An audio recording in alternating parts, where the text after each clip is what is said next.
Good morning, praise God. Good morning. You to rush and get in a hurry, to be anxious and to worry, instead of coming to me and remaining in my safety. You'd rather do it all yourself, but you know you need my help. Be still and know, just be still and know. Be still, I will never leave your side. No, no, I will never make you cry. You can't touch you, know. I already know. Oh yeah, because I have to make you cry. See you cry. Peace of mind. You must be still. Your best is in my hands. Your success is in my plans. With tenderness I speak to you. In wistfulness I keep you. I wash your fears away. So doubt can never stay. When I stand strong in you, I give you power to renew. But you never take the time out. Sit in silence and find out. I'll always be right here waiting for you to come me. Good morning, praise God. Please hit the like button as you enter in or exit out.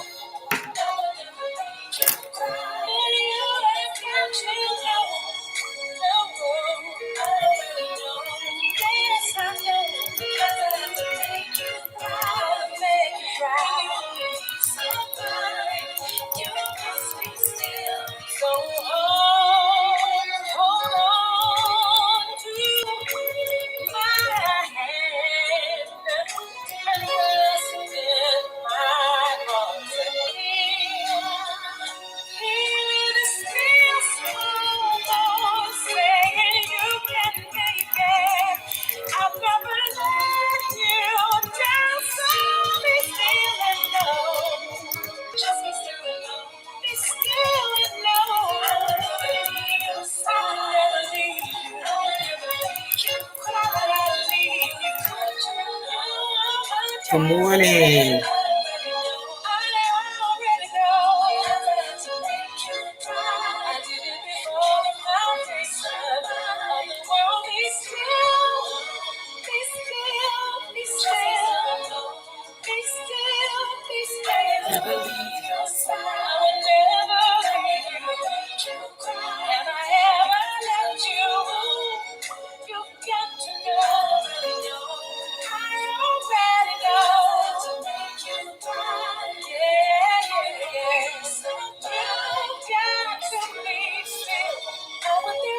Good morning. Thank you.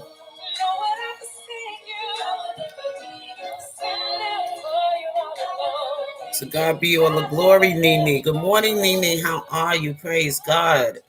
At least one is in here this morning. I was just waiting on a few more people to get in because God put something on my heart this morning. And I just felt I needed to bring this to my content today. Good morning, Cheryl. How are you? Yes. Just some things I just wanted to pray about and some things that we got to be watchful about. When the devil is mad and the devil is busy, how you going to try to turn the fire up? And we just got to be ready, and we just got to continuously keep Jesus on our front line of our fight. Because all that you heard throughout the testimonies, the devil is a liar. You know that the devil is a liar. And right now the devil is mad. Okay, the devil is mad because he's been called out from what he has been doing, how he's been looking around to see who he can devour. And the devil is busy with this trial with Robert Sylvester Kelly, and he ain't got nothing but enemies surrounding him. But God people are out there fighting on the battlefield. And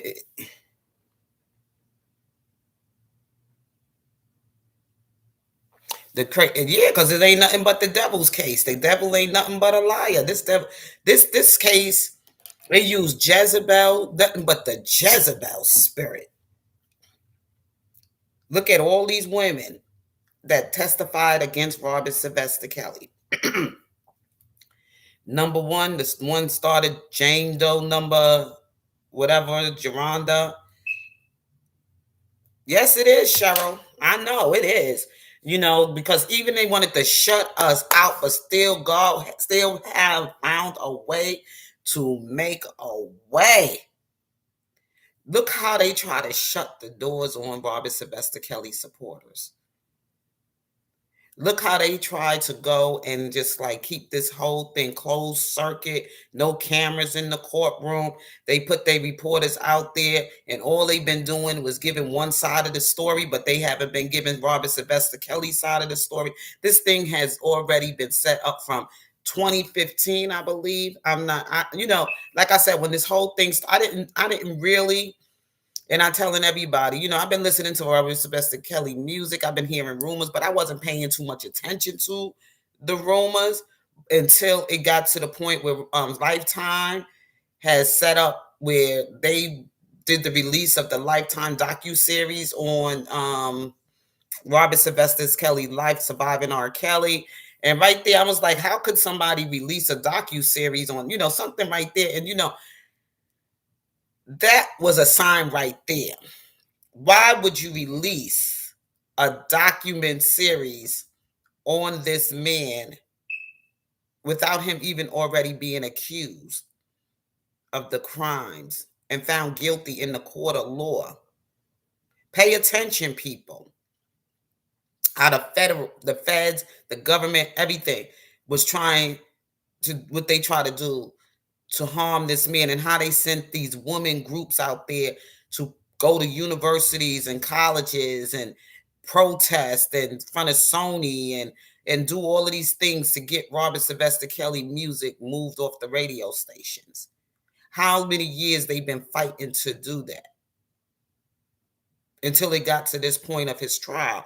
How they found these impressionable, young, uneducated, street, whatever that you want to call them, poor, impoverished, ghetto people from his community, of women from his community, and they made sure they was at a certain age to scout them out and to find those who was already in broken places of their life, people that didn't have any money, people that was on they low income or whatever, and they were struggling, and maybe had children inspiring to be actors, singers, dancers, or whatever their young adult child was approaching towards that, going to college school years.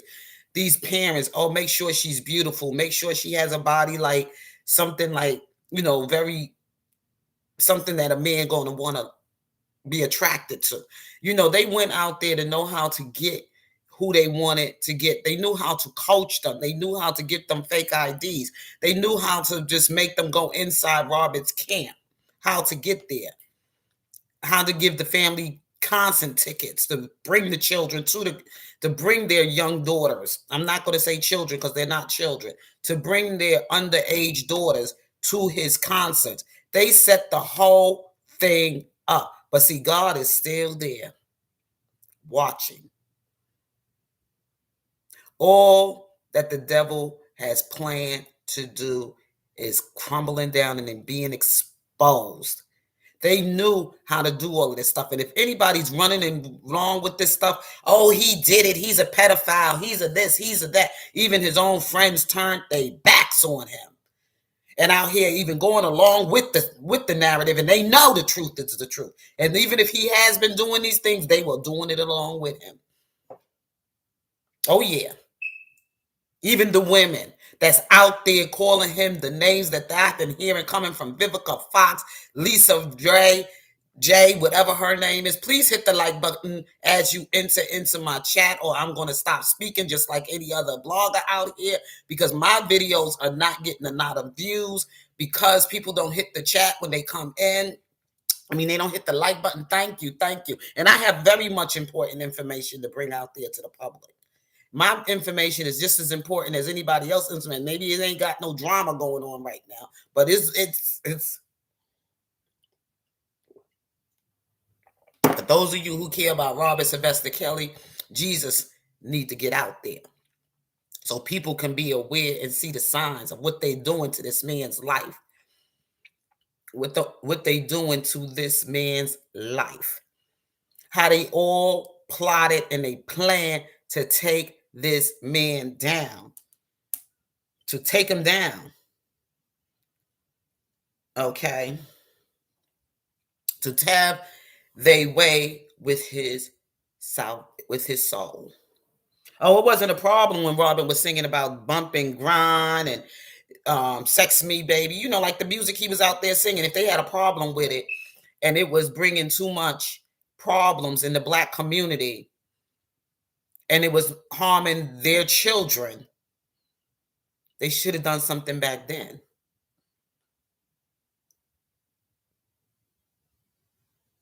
Good morning, Miss Sharon Burgess. Yes, we need the juice and not the juice. Nothing watered down. You need fire from the gospel to fight this battle. And I keep telling you, don't lose hope. Do not take your eyes off of anything. Before I go any further into preaching the gospel to you this morning. See, I ain't got to get up and go to work today. I just got to stay here because we doing this week and everything. Everything is going to be virtual. That's what I like about my job. Everything is going to be virtual. And we will be in a meeting today. Our meeting today will start again today at 1:00. Makes it good for me to be home, get things done, and I have my way. But I just, also, she's like an auntie to me. She was a close friend to the family, passed away yesterday. And me and her children and everything, we grew up together. So sometimes, she used to watch me as a child. Back in those days, you could leave your child, your young daughters or whatever, somebody would watch over the kids at the house when you out of town. Like when my mother had to go visit her mother down in South Carolina, a good neighbor friend, like I said, she would watch over the household, my mother's household, make sure we in, place or whatever. My older sister was there, my older brothers and them. But still in all, there was an adult around to see things going on and have my mother's mother's number, down in South Carolina. I had somebody in the family number. She had all the family members' numbers. So if anything was going on at the household, boys sneaking in or anything, she could call and report everything. We had people in the community that done that, and we became like a family in the community. Like, especially when you got teenagers in the house and stuff. Oh, so and so, I saw them coming in at 12:00. Oh, I saw them, had a boy over at the house. You had those kind of neighbors back in the days. Now nobody don't tell nothing until something happened, and then they all come and report everything. Come on now, just like I'm saying, these people that's sitting up there on Oak Hive and all this stuff saying Robert Sylvester Kelly. Yeah, we saw him. Yeah. Thank you, Cheryl. I appreciate that. Yes, yes. So I'm trying to figure out how I'm going to be able to attend the services because money is tight over here right now. And, like I said and everything, my husband took some time off to get off of work so he can be with me when I went to the protest for Robert Sylvester Kelly. Then last week, he took some time to be with me to take me down to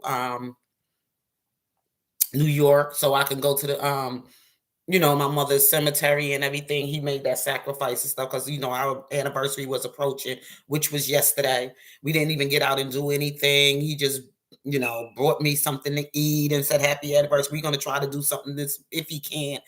I said, no flower. He says, I give you flowers all the time. All those things do is die.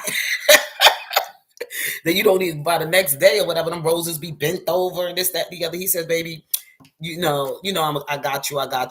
Right now we got to catch up on some things. Yes, we have 2 car payments to pay. We got, other bills to pay or whatever, this, that, the other. But the anniversary and the celebration of our union is that we're still surviving and we are still staying strong and being together. And that's the blessing right there. 8 years strong. Marriages today is about the ceremony and it's not about the marriage. And I will explain all of that to you some other time. But anyway, y'all, We still live surviving as a team and as a couple, and in our work together as a partnership. And come on, people my age, middle-aged women like me. Yes, middle-aged women like me, and at the age I got married and everything for the second time, it's not easy to come. You know what I'm saying? So that's a blessing to me. It's not easy for a woman my age to have a second husband in her 40s. You know what I'm saying?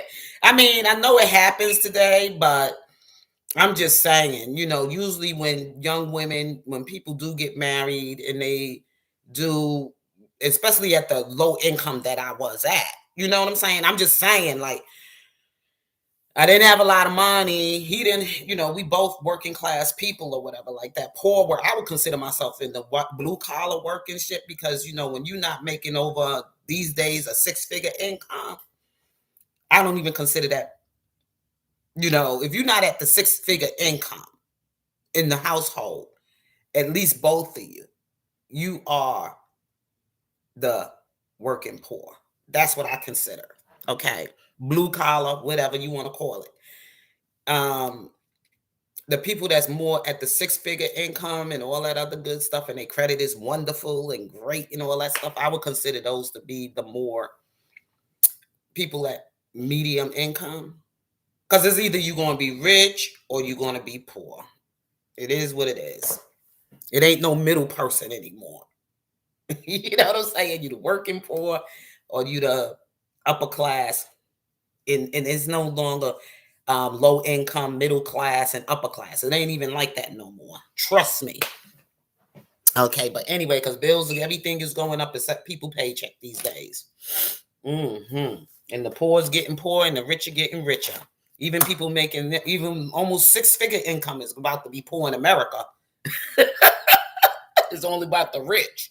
But anyway, as I was saying and stuff, so I was talking about this trial with Robert Sylvester Kelly and the setup with the government with him and how they already had they people all out there to make sure that this man trial be found guilty. How they made sure they did, first of all, docu-series. They had their women groups out there fighting against his music, and they had these people out here protesting times up, mute R. Kelly, and the Me Too movement. The Me Too movement. Notice that every prosecutor is in there against Robert Sylvester Kelly are all white women. But it has been the black woman who's been his victim.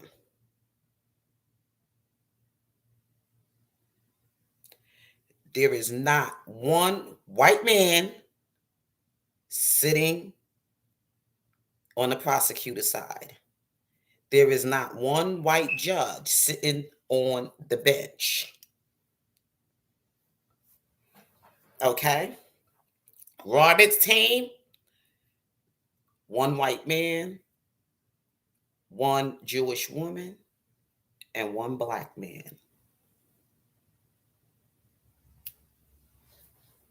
Look at the prosecutor side. Look at the defense side. See, I'm not even there and I see it. And nobody but God is giving me the vision to see it. One white man, one Jewish woman, and two black men on top of that. I don't know the other black men that because I see Thomas Farinelli, I see Nicole Blank Becker, and I also see Devereaux Canick, and then there is another black man attorney with Devereaux Canick. But on the prosecutor side, I see nothing but all white women.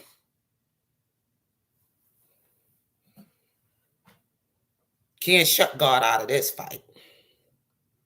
No matter how much you try, and a white Donnelly sounds like an Irish name to me, white woman.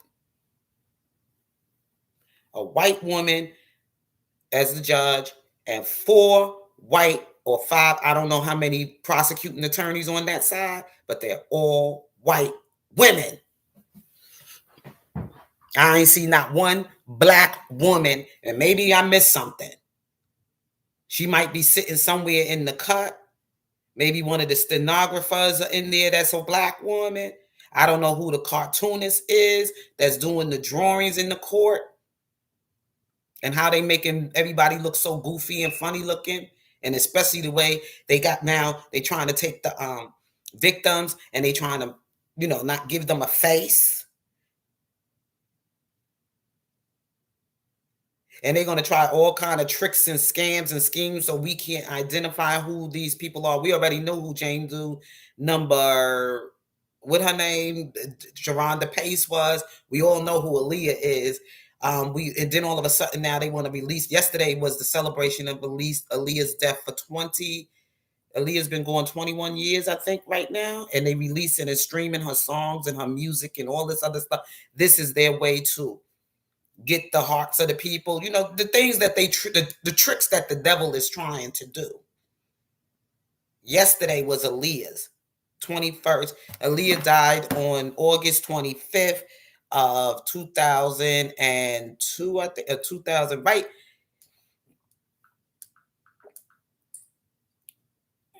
Let's go and see when Aaliyah passed away. I don't want to be incorrect here. Oh, I've been watching. Oh, wrong. I'm in the wrong place. Sorry, y'all. Just please be patient with me. We're gonna find out.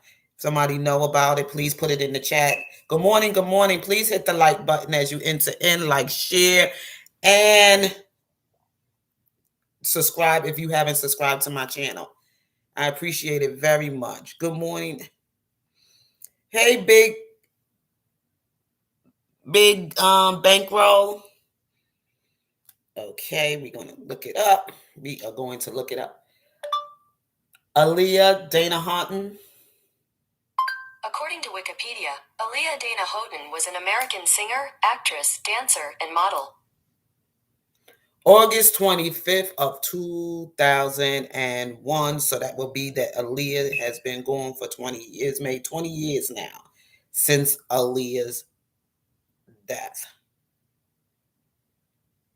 21 years. And now notice and how they set it up of Aaliyah death, how they opened this trial up in August, knowing that this was her approaching of her anniversary, the 18th or whatever. I don't know when she did that video. I think she might have been doing the shooting of that Rock the Boat, whatever video. It was like she was out there in the Bahamas for maybe a week. So it started like a week before her death. Robert's trial, the opening arguments of his trial, and she had to be the first victim, as in the indictment. Good morning, I Rise Solo. I Rise Solo, good morning. How are you? Jay, Tom, good morning. How are you? Now the like button is looking good because I see how many are in the chat, but I know there's some haters out there that don't want this stuff to get out there. But you know what? You're going to have haters, Hey, everything can't always be perfect.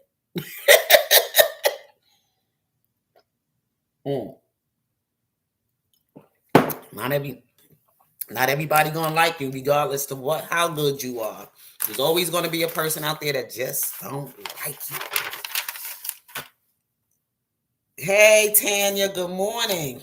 So look at all the time dates. Look at the stamp on January when they did the Surviving R. Kelly. Surviving R. Kelly was released. Look at the numbers, okay? Because there is something in the Bible called the books in the Bible called numbers. Look at the numbers now. Surviving R. Kelly released right before, I think that was on January the 6th, the 4th, or something like that.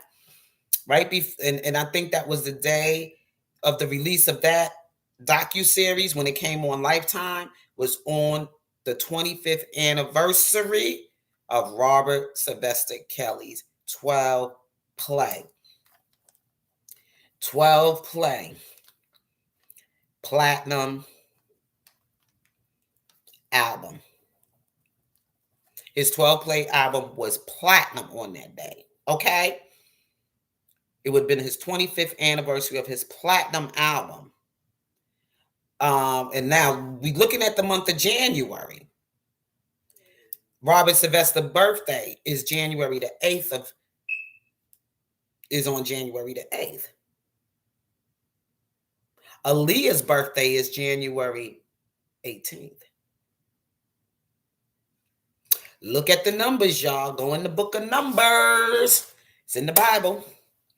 Aaliyah's birthday is in January as well. And they made sure they did it at a time where it's like a time period of his something historically is happening for Robert Sylvester Kelly. Something big for him. Then on top of that, they come back now with his trial. Now we come into his trial now. Oh, wait. Let's go back now. Now, this Azarel Clary thing. We're going to get into the Azarel Clary thing. Look at the time now. They made sure that she came and made this attack at Joycelyn. On Joycelyn. On the celebration of Robert Sylvester Kelly's birthday. She decided to drive wherever she stayed. She was Vegas. She was coming from. She was supposed to be going to get some of her, her things or whatever. And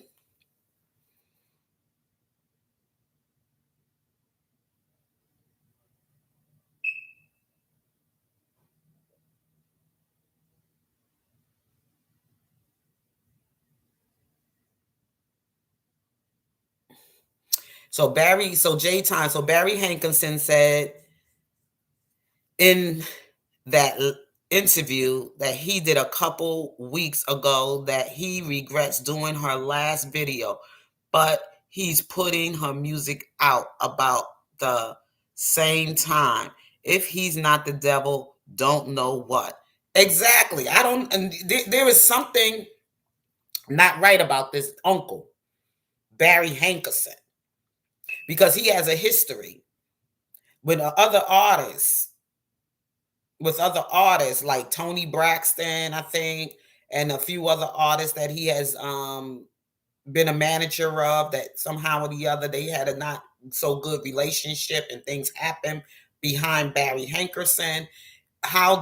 What made Daryl McDavid and this other dude, why was R. Kelly called? And Demetrius didn't get all into the details, but why was R. Kelly called and Aaliyah was supposed to have been in trouble and maybe so-called prego, which none of that has been proven. No evidence or anything of her medical records and stuff that she was pregnant. That was like a shock to a lot of people. Never heard in that part of the room. All we know is that they was supposedly had gotten married. Then on top of that, Daryl McDavid and Demetrius were the ones who did the marriage certificate thing, got R. Kelly to a hotel, got Aaliyah there, had them get married. But R. Kelly was not the person to tell them to go get any false ID or fake ID for Aaliyah. R. Kelly was not the person told them to go get a fake certificate for Aaliyah, a marriage certificate. Who put the marriage certificate out there? And R. Kelly said in his song, I admit that I signed over my music. He didn't say a name, but he said, I do admit that I signed over my music to someone. Because that was right there, him being bullied into giving over his copyrights to his music, and now he fighting to get back. And as soon as R. Kelly now trying to fight to get back his music, here came the attacks. One thing they was going to hold over him was that he had some kind of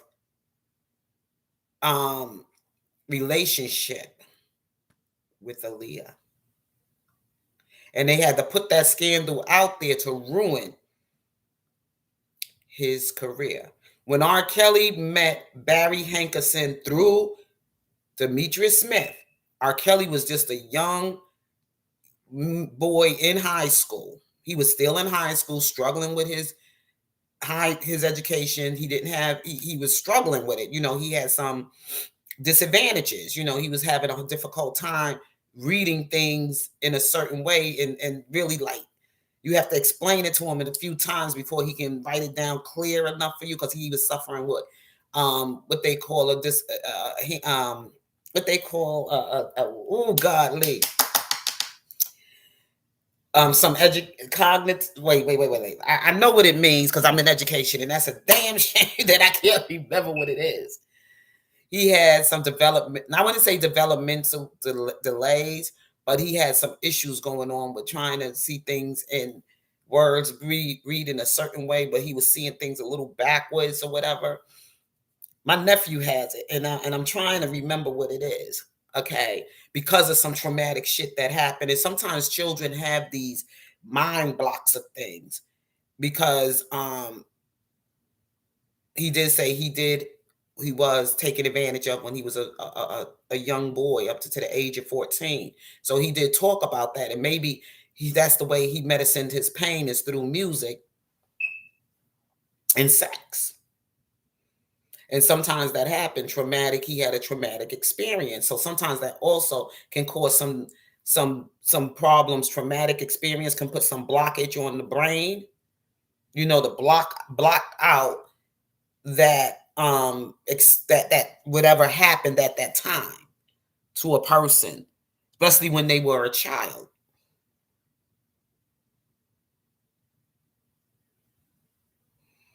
Yeah, we're going to get back into the Barry Hankerson things. I just wanted to just go over things, how certain things can happen to your growth.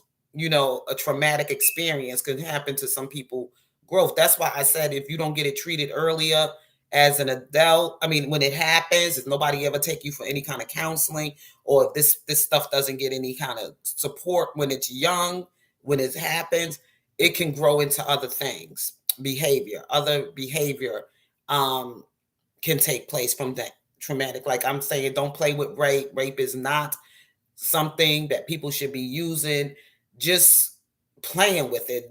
That's why I said it's very good to examine people, let them know that was it rape or was it consensual? Know the difference. If it was consensual, then it's not rape. So you okay.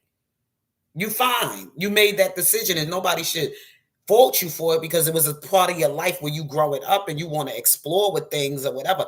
That's what I'm trying to say here. Whether you had your first experience with a younger dude, I ain't saying you went and had experienced a child. You practiced this shit, then there was a problem with you to do this to a child, because that shows me that somewhere in you something happened, and dude, you going back into your memory like, okay, but that you never got any mental health treatment for it or whatever, counseling or whatever. But I'm saying, like, some women I see date older men because they feel like older men are reaching them mentally, where some people are turned on by a man because of his intelligence or his maturity or whatever.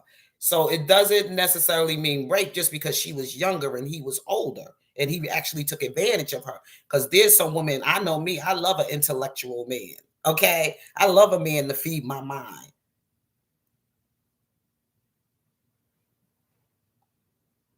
It's just something sexy about a man if he has some intelligence. Then a man that don't know where the hell his head is at and where he's going, then that makes me all messy and crazy and stuff like that. Because God said the man is the head, not the tail.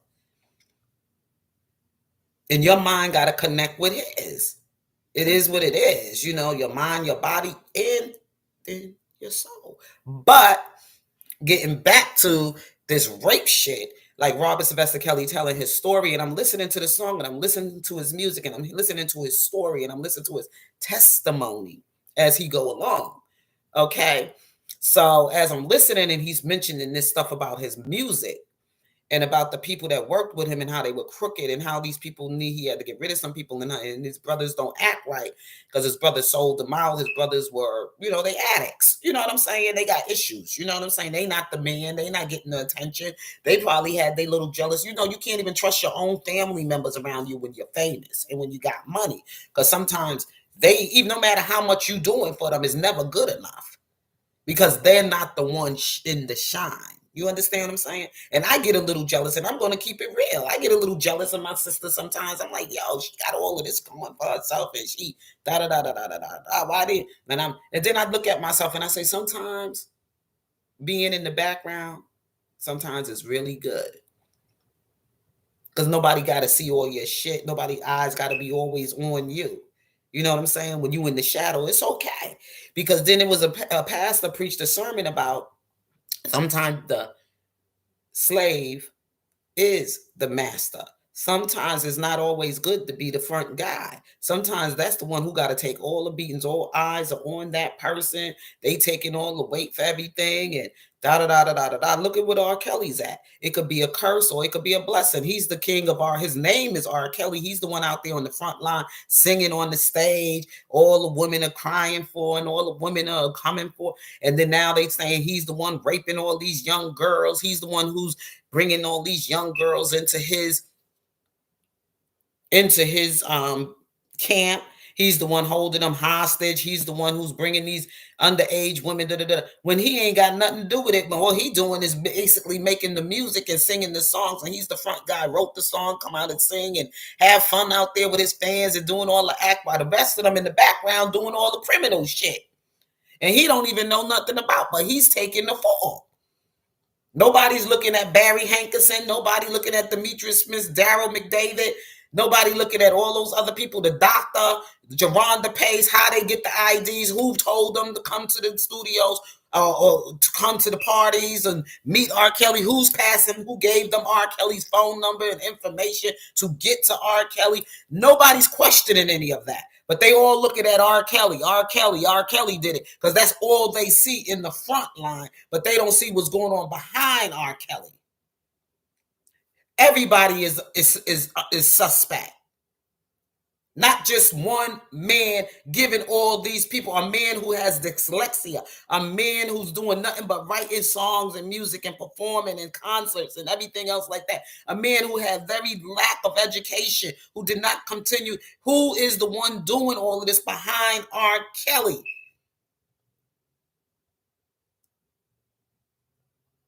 They're not even trying to look to see who these people are, but they just want to get R. Kelly. Because maybe if they could get they know who the top guy is. When R. Kelly was introduced to Barry, he was just barely out of high school. He was a 17 years old boy. His birthday come kind of early in the year because he could have been 18.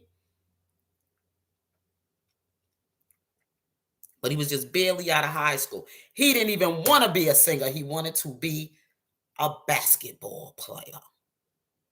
But he did have a love for music as well because that's something his gift. He had that talent and that gift. And his teacher, Miss whatever her name, I don't even remember the lady's name, the woman that brought him out of his other gifted talent of music and teaching him how to write music. So he learned how to tell his story through music.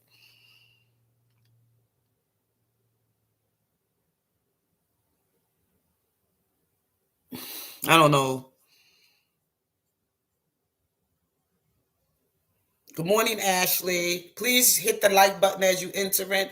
This is what I'm trying to say. They're not looking at this. And that's how you know it's nobody but the wicked ass government. Because they know who these people are doing these things to this man. But to get a hold of his music and his copyright, they making some deals with the devil himself, Barry Hankerson. They want to take control over that man's life, his music, his legacy. They could let anybody make remakes or whatever his songs and whoever they want. This is how dirty they are.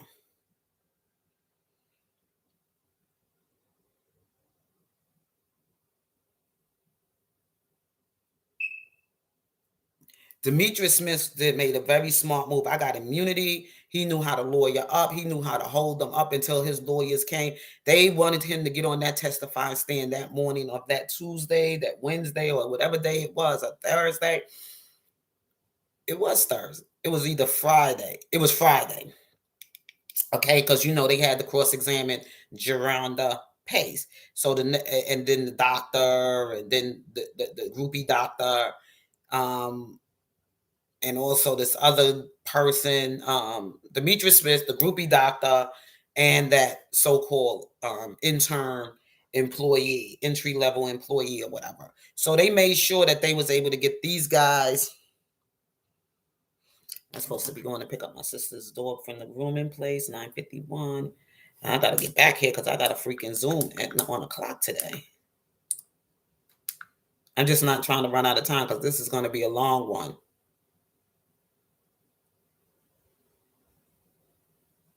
Okay. Anyway, so like I said, the groupie doctor, they cross-examined, but Demetrius Smith was supposed to go on that testify stand. Nobody's supposed to see a hostile witness, which he is considered to be a hostile witness, which is Demetrius Smith. But Demetrius Smith made sure he was hanging out in the front of the court line, making sure people saw who he was, taking pictures with people, doing interviews with people. Yo, you can't see, first of all, that man been incarcerated before. 10 or something more years, in and out, drugs and whatever other crimes he committed or whatever. He did some time in federal jail before. So he already know how to know how to play the game. Okay? He is not as dumb and as stupid as they thought he would be. He was going to sell his so-called, what they call a person, his little apprentice.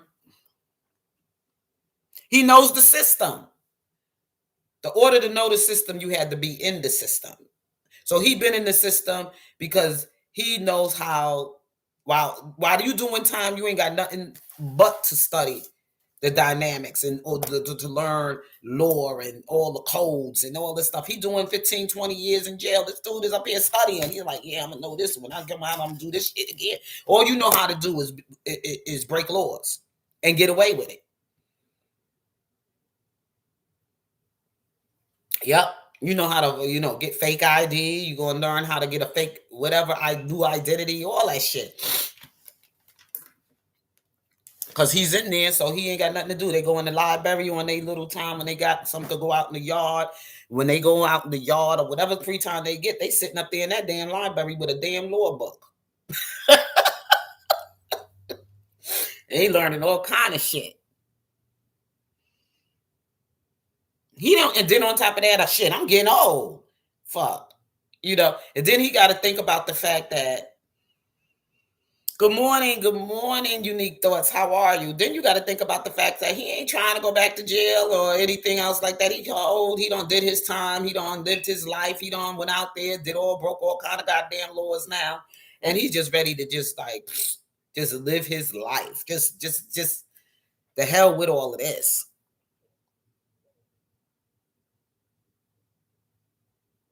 Of course they don't care about black women, and black women better wake up and realize that shit they self, because I ain't got time to fight for every black woman. I'm a black woman, and you know damn well I care about myself shit. Some of them, they at the age now where they better know what you just going to just be a fool for life.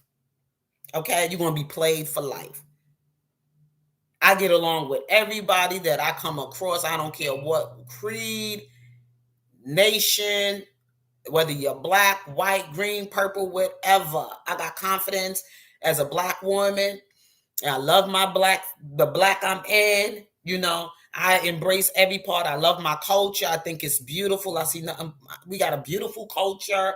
I don't look down on my people like that. I mean, you got some good and you got some bad and you got some indifferent, whatever kind of people. So it is what it is. Shit, I ain't got nothing against no damn black woman, no black man, no black child. I love everybody, even if they ain't black. I even love former President Trump, even though he was orange. But I had fun with Trump. He was a funny dude. Because, see, I'm not about all of the parties. I'm about policies and not all that other shit. Okay? I'm just about policies sometimes. And some things we can agree on and some things we just may not agree on. And I just keep it moving. I had nothing against him. I don't give a fuck. You know what I'm saying? We ain't gonna ever get a perfect president. Look what the fuck Obama got us all fucked up in with giving all these women groups, and they said he was butt broke. So I ain't even fucking. I ain't gonna keep. Don't waste too much fucking time on Jane Doe #5. Okay, don't put too much attention on her. She don't testify. We got what the fuck we got from what Azarel did. I'm not putting too much attention on Azarel. Okay, we're gonna see what the outcome is gonna be for her getting up on that witness stand, lying her ass the way she been lying. I heard she came in wearing a robe like she was a judge, and I told people, I said that's because they had to cover up what she was wearing because it was probably something exposing herself, like she was trying to seduce R. Kelly while she was on the stand. So they had to put a robe on her. They do that in the church and everything too. If a young lady, well, they don't do it no more, but I remember when I was coming up on in the church that they was putting on robes on people that came in certain kind of provocative clothing or whatever. They would. Good morning, urban opinionated. Good morning, little Mac. Hey, how you doing? Good morning. Yeah, so they would put a robe on because she probably came in some provocative shit, sitting on the damn stand, and the people had to put a robe on her before she took the stand. I heard about how she came dressed all innocent in a goddamn robe, like she's playing um a nun. Well, that's where we need to move on at. What's gonna be the outcome of Azarel telling that her parents was the ones who put her up to doing it, and the presidents being shown. I'm not gonna waste too much time on her because we all could see that something wasn't right with her from the beginning. I know I saw if something wasn't right with Azarel from the beginning either. Like I said, something happened before she even got to R. Kelly's home and how R. Kelly ignored her. And I was reading some things that people were saying that she wrote in some letters to her brother, things she wrote to some friends or whatever while she was with R. Kelly and after she came from being with R. Kelly, when R. Kelly told her to leave and don't come back when he went to jail, and she was trying to call him and ask him for her to come home, and all this stuff she wanted to see him for, and because of Joy, and she was wanted to talk about Joy to him and poison his mind about Joy, but he's like, no, you leave and she could stay because Joy, I'm gonna say like this, they wasn't coming for Joy as much because of the simple fact that Joy was actually 19 when she Joy was already 19 when she came to be a part of Robert Sylvester Kelly's, around him and his friends or whatever, around his life. So she wasn't so young. And she was also in college. So this was basically, she wasn't even living at home with her parents. She was already in college. So she was already in a safe haven place with how she was coming to R. Kelly. She was already coming with purity and innocence. And when I speak of purity and innocence, not saying she was a fucking virgin. When I'm saying she was coming with her heart clean, she wasn't coming with anything scandalous behind her. Maybe her parents were trying to pump her up to be a part of that, but this is a choice that she, as an adult, made for herself. So her parents were truly trying to make it seem like he was brainwashing her. He was pimping his daughter out, and he was doing this, and that's why them savages going so fucking hard the way they are, because they ain't got nothing on R. Kelly, not a goddamn thing. And the people ain't giving them too much fucking attention either. So they kind of try to make it look like they need to get some fucking attention. Because first of all, they probably was pumping her up to try to scam, and they got along with the Clarys. The Clarys joined in with them, whatever. When they seen that Joy came on her own choice. Joy was already 19 years old.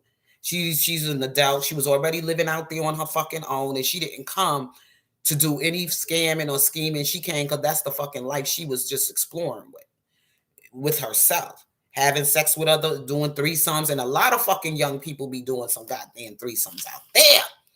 They some freaky fucking young people. I was watching some things I would never think about doing when I was their age. See, we living in a different era, from where our parents were. And where we were, like people my age who is now 55, middle age, a black middle aged woman. I wasn't thinking about shit like that. I never thought about ever being in a damn and nobody. I would be ill. That's nasty. People don't even care about how they openly sit there and talk of all the things they do out in having orgies and sex and everything. They sex life. People are very open about talking about their sex life today than we were when we were young. I would never dare sit down and talk about the things me and my significant at the time, my partner and I would do in the bedroom. That was forbidden. But today, they doing everything. They just nasty today. Some of these women have no respect or any kind of filter or decency about themselves, but they want to be called, they want respect. But you sitting up there exposing all your bedroom, whatever you do in your bedroom.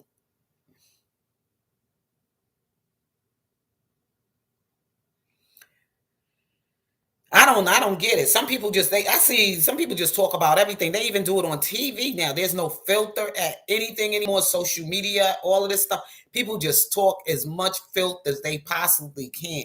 It's just so much. It's just out of control. And then when Azrael was saying like Rob didn't want them having any conversations, especially about what they explore and what they women, you don't sit around and talk. And he was right. You don't sit around and talk about your bedroom or what you do with your man or your secret fantasies or whatever with other women, especially if you've been, because then they're going to want to get some. You see, it's just like, it's hard to explain that, whether they were young or whether they was, oh, well, he was grooming them and he was like, but there is some things you just don't do. It's forbidden, and it's even in the word of God that they will talk of things that they shouldn't. The new generation they're different. There's just some things I will not, until this day, is forbidden for me to discuss with anybody about, especially my sex life. She didn't have no problem going on the Gayle King show, telling Gayle King it wasn't her damn business of what she do in her bedroom. But then she gets on the stand and she just exposes everything. Even if they would have asked you, Azrael, you would have said, you know what? If you was any smart young lady, but that just tells you the mindset of the young people today, young women today, not even women, women in general today. Because you got some older ones out there too that just get down like that too. Don't care, don't put a filter on it or nothing. They just give all their business or their bedroom fantasies of what they man and them do in the room. They just spill it all out. But she sat up there and gave so much detail of things that just was like, are you serious, young lady? You got on Gayle King's show and you told Gayle King I don't discuss what goes on in my bedroom. You shouldn't be asking me that question. You as a woman should know you shouldn't talk about what goes on in the bedroom. But then she get up there and she tell all this 50 Shades of Grey stuff. I say 50 Shades of Grey because that's the only book, because all those 5 years when she was with Robert Sylvester Kelly, that was the hottest book people was out there reading. See, I look at numbers, I look at time, I look at dates, I look at what was taking place during that time. And 50 Shades of Grey was a movie released in 2017. But first it was a novel, was a book, and the book came out around 20. Let me see, 50 Shades of Grey. Let's see when the book came out. See, I have to let y'all hear these things. I hope you're taking notes, because 50 Shades of Grey came out around that time. And if she was away all that time, supposedly, J time. And I'm sure that she had some gay men that came along and taught her how to say all this stuff about bondage and everything else, like bondage. I'm sure she sat around and watched some porn videos and looked at some of the titles of porn videos and some of the acts of porn videos. to put this in detail, all of this stuff. And I'm pretty, if she didn't watch some of it, somebody that was there was somebody that was an expert and worked within that industry with porn, and it could make her detail things in porn or tell her how to say it and give it so much graphic and make it really seem like all of this was going on during her sex life with Robert Sylvester Kelly. They had experts. Before she took that stand, they had somebody, if she was seeing them every 4 days a week or whatever time she was seeing them, each time she came, there was somebody to train her or teach her what to say and how to say it when she take the stand to be testifying against Robert Sylvester Kelly. And I'm not going to put none of that past any of them people because they already had it set up to take him down anyway. So they had to make it sound like he was actually doing all these things. And dumb people that just is lazy, like I put in one of my videos, the title Lazy People That Comes with Strong Convictions. They don't do no research. They don't do no, they wait on the media to come with the reports and they listening, take it all. And some of them are already still stuck from what they watch from Lifetime. So this man already put it out there. They ain't going to give him a fair chance. You notice now how they just only reporting everything about the prosecutors, but they not giving the decided defense. They give very little detail of the defense. How fair is that? They just tell all this about what the prosecutor said, but when it comes to the defense side, they give nothing. They don't even say, but when she was cross-examined, when these so-called reporters are out there reporting information, all they ever say is what the prosecutors say. They don't say, because if you look back at news back then, they would say, well, but when defense determined that like when the Amy Fisher story took place, look at the Amy and Joey Buttafuoco, when Amy Fisher went and shot the wife in the face and Joey Buttafuoco was pimping that young woman, whatever, Amy Fisher, and she was stalking, and she finally got to the wife, and she finally, to the wife, what was her name? Buttafuoco. She shot the woman in the face, and the only thing she got was, gun wounds from whatever. And the Joey Buttafuoco, this happened out in Long Island, Queens, and New York, and everything. Read up about that story, the Amy Fisher. Okay, that's what's her name title. Shout out to Sharon Wimbush. I'm glad she came back and brought that memory to me, what Amy Fisher was doing and how she was setting up to get killed, get the wife and all this other stuff. She was a little young girl running around seeing an older man, married older man, and she wanted to just get the wife out of the way. You know what I'm saying? But how they set it up to get Amy Fisher to do it. So Amy Fisher's story, if you look at that and everything, you're going to see how all of that played out. Okay, and what Amy Fisher got for what she did to Joey Buttafuoco. But Joey Buttafuoco's wife.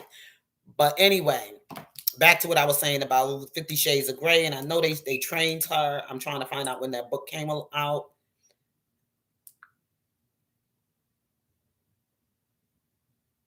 Okay.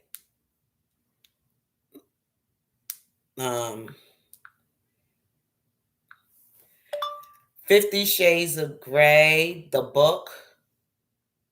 50 Shades of Grey, 50 Shades Darker, 50 Shades Freed. Okay, let's see when the book. I'm going to look at the history of this book.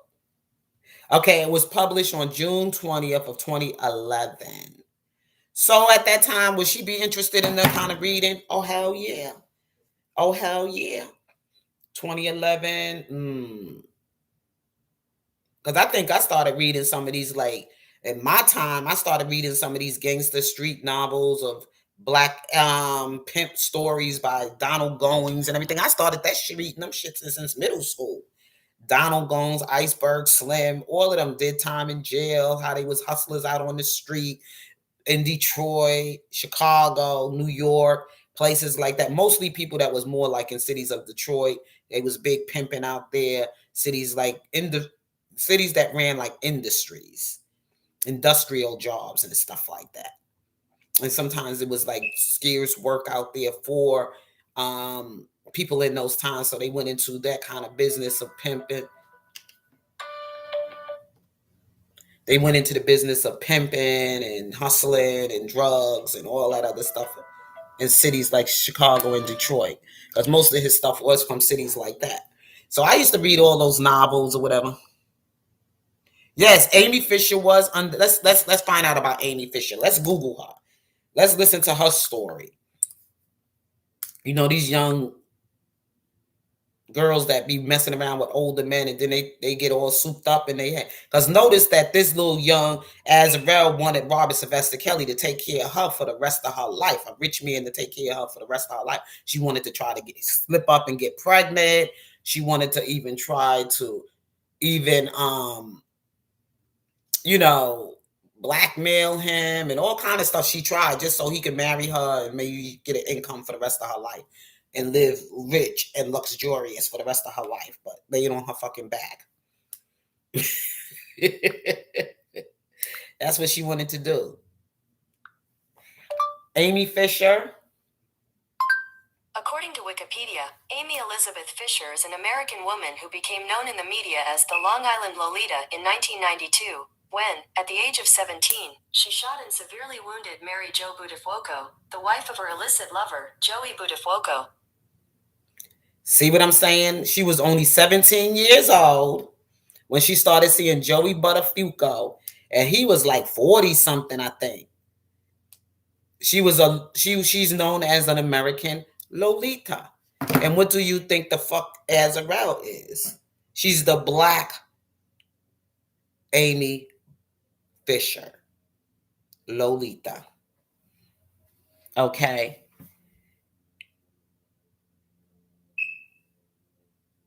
She's 47 now. She got married. She got married. She do have a husband now, finally. I knew this stuff. I knew this story would come back. Yep. And Joey Buttafuoco was known. What kind of work was Joey Butter? Let me look him up. Joey. I think he passed away. I'm not sure. I don't know what he's up to right now. Let me look him up. What he's been doing with it. I think Joey Buttafuoco. According to Wikipedia, Joseph A. Buttafuoco is an auto body shop owner from Long Island who had a sexual relationship with a minor, Amy Fisher, who subsequently shot his wife, Mary Jo Buttafuoco, in the face. That's all the detail they give him. And then did they call him a predator? Joseph A. Buttafuoco is an auto body shop owner from Long Island. He owned the body shop. This woman was going down for a man that owned the body shop.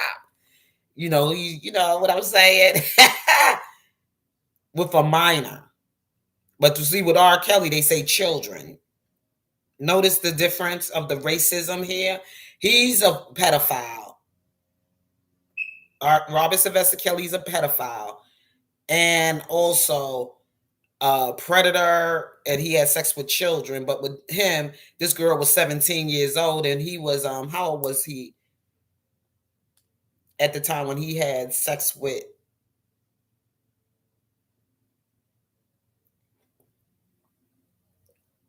How old was he? They didn't even give details. But I know he was already in his 40s at the time it happened, because I remember when it happened. I kind of followed the story a little bit, but not too much, because it was white people. Like, nothing against you white people. I know y'all got your shit going on too, but I'm just saying that it was a white people, situation going on, traumatic shit going on in their community. So I didn't take too much detail about. I didn't get too much into the story, but this is going on in our community right now, what our black women are doing to our black entertainers and black men, successful black men, and all that other stuff, tearing crabs in the fucking barrel mentality, trying to pull a motherfucker down so they can get up.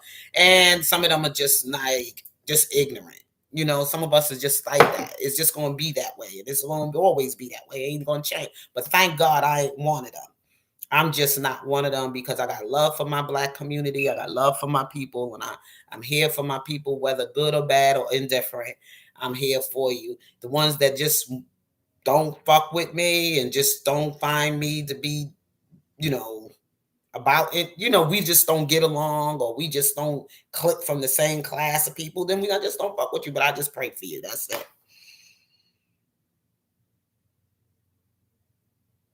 Oh, you knew that, all right. So you know that story from the back of your hand, right? It was an interesting story to know because it just shows you that God gave everybody an equal amount. We got trash in every goddamn race. You know what I'm saying? So don't sit around. If you ain't gonna call your people goddamn pedophiles, don't sit around calling our people pedophiles. You got your motherfucking pedophiles too. And don't make it look like this black man raped every fucking woman in America. Allegedly, because he didn't. And don't think this shit is just starting to happen because of Robert Sylvester Kelly. That shit's been going on before Robert Sylvester Kelly, and it ain't gonna stop just because of Robert Sylvester Kelly. You got your pedophile uncles, you got your pedophile brothers, you got your pedophile fathers, which Angelo Clary, and who I think should be investigated, should be taken to jail. But believe it or not, I think they all were already in with the feds, and like, what's his name? He lawyered the fuck up and he made sure he got his fucking immunity before he did anything. But this time they not gonna let it ride because they already see how they got, because he got a record too behind him of pedophilia. Angelo Clary. So you think they're gonna give him the same break as they gave Demetrius Smith? Oh hell no. Hell no. Whatever you say and incriminate yourself, you going to jail. And that goes for everybody else behind Demetrius because they already been fucked because of Demetrius, and they not giving another shot for nobody else for no fucking immunity. So if you think you're gonna lawyer up and get somebody to sign something for immunity for your ass, that ain't gonna work because they already on to it because Demetrius already got his motherfucking immunity, and you motherfuckers are just gonna have to, fill the pipe up. Go down the motherfucking pipe. Okay? It is what it is. So if Robert Sylvester Kelly go down, some of you motherfuckers are going down with him. Thank you very. He ain't even got to testify no more. You know why? Because he gonna let y'all incriminate your goddamn self. Because they already know. They already on to you, motherfuckers. So they on to you, Miss Azarel. What's her mother name again? Somebody put the mother's name in the chat. I wouldn't be surprised. Monday, you hear, not Monday, but it's right now, it's going like this in the courtroom, the scale. It's getting like this. Alice. I wouldn't be surprised if they ass in handcuffs right now, sitting in some damn being interrogated. I wouldn't be surprised right the fuck now. Because it has been quiet here on these YouTube streets. But if anybody know anything, please put it in the chat. If what's been going on, have anybody heard anything? Have they came out in public and said anything yet?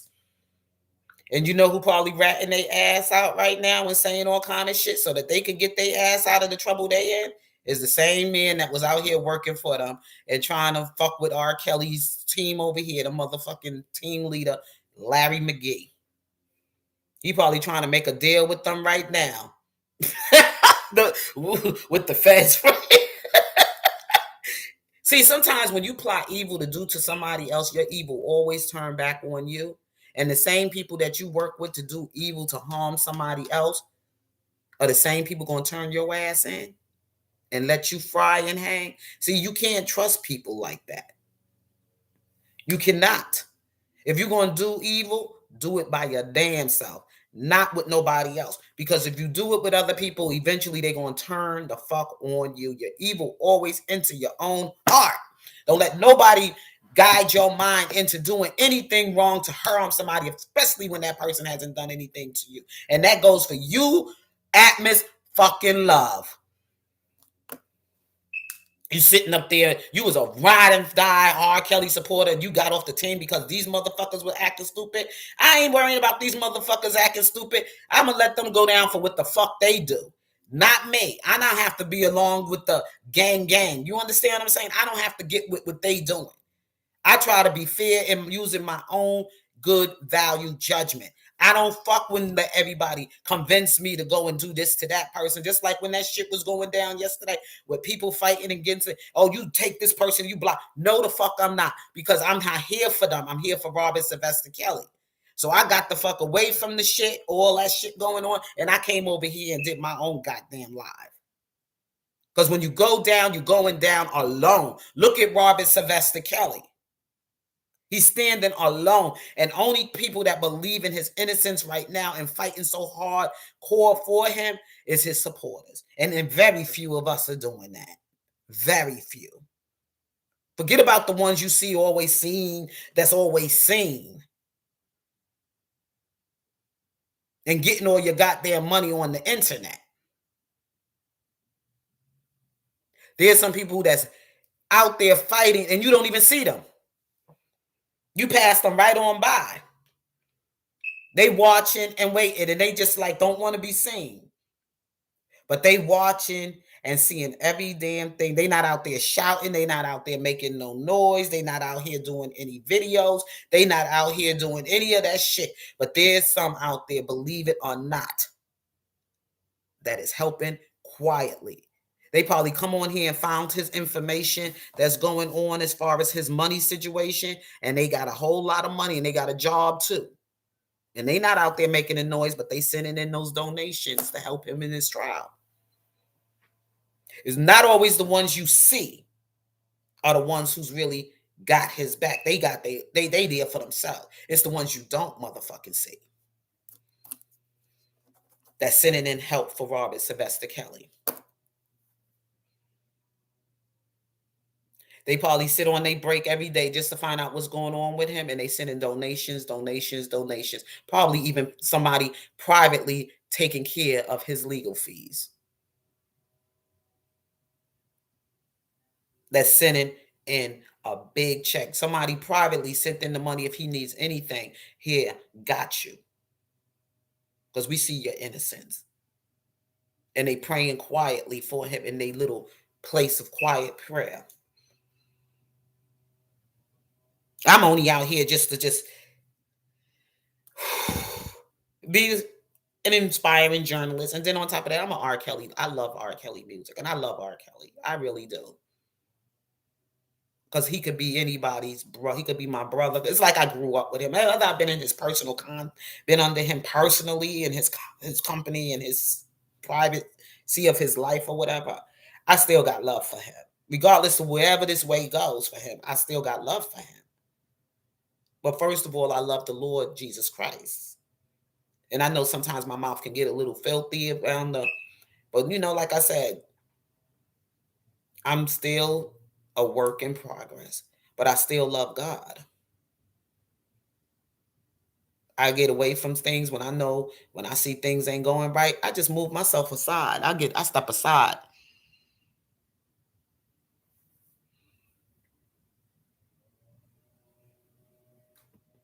Here's a song about that black man, white man's justice, black man's grief. It was a book written by, I believe that book was written by Donald Gomes. That was an interesting book. Street hustler life or whatever like that. White man's justice and black man's grief. Yeah. This song I'm gonna play for you real quickly, and then we're gonna go into a reading of a scripture, and I'm gonna have to close out because I gotta go pick up this pet for my sister. But please hit the like button as you come into the chat. Please hit the like button. Like, share, subscribe if you haven't. Subscribe to my channel. Please put your notifications on so you know whenever I come live, you will get your notification. I'm here early this morning. Like I said, I got a meeting at 1 p.m., a Zoom meeting. Again, today at 1. They didn't send me anything that they're going to turn the meeting any earlier, so I guess it's going to still stick as 1. 1 p.m. or whatever like that. So, also, I got to go pick up this pet for my sister. She said at 11:30 or something like that. So I got to go pick up her doggy. She's at the groomers.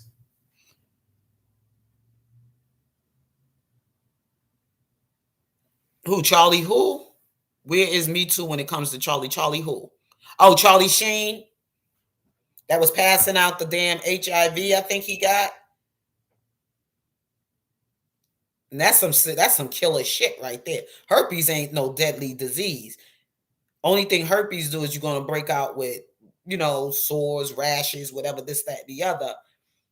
It depends on what kind of herpes you got. Genital herpes, or you can have cold sores. That's herpes. That's a complex, herpes complex, or whatever like that.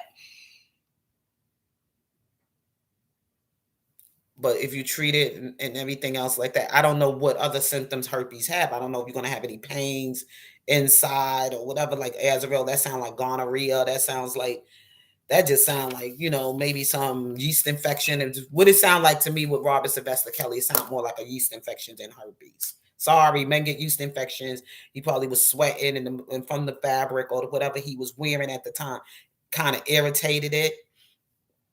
So they do get yeast infections. I have even babies even had yeast infections. I had to do work in the infant room when I worked in some early child care centers, and I worked in infant rooms and I worked in the child care center. Sometimes I was changing baby diapers. They get diaper rash. Some little girl used to get a yeast infection all the time because during the time her mother was having her, somehow or the other, she was breastfeeding her. So there was some issues going on when you breastfeed in a child and you get yeast infections. A lot of times pregnant women get yeast infections or whatever when they, having babies and stuff, because there is a chemical imbalance going on in the body. I'm not a nurse or a doctor, but I do know some things. I do see a GYN with as needed. So they do describe some things that go on with our body. Sometimes your body needs certain treatment for certain things, because certain things are just not balancing our hormones in our body. So all this herpes shit, they need to stop with it. Those are people who don't do no research, don't do no educate themselves about certain, viruses or diseases out there or things like that. They just go run with whatever the media tell them. You do your motherfucking research. But it could have been, to me, a yeast infection. He had caught a yeast infection, and it's not from sex. It could have, like I said, he told the doctor that he was singing in some leather pants and he didn't have any underwear on at the time, guarding, protecting himself down there, whatever. And that could have irritated you, sweating and all that stuff, because leather, you're going to sweat in leather. You're going to sweat. Leather makes you sweat. That's why, you in a car seat, you better have that AC working real good if your car seat's a leather. Because leather is a hot material, okay? It holds heat and it holds cold too. So it's that type of material. So he probably was sweating and it irritated him. Yeah. So anyway, Robert Sylvester Kelly, I don't find him to be no kind of predator. I don't think he's a pervert the way people think he is.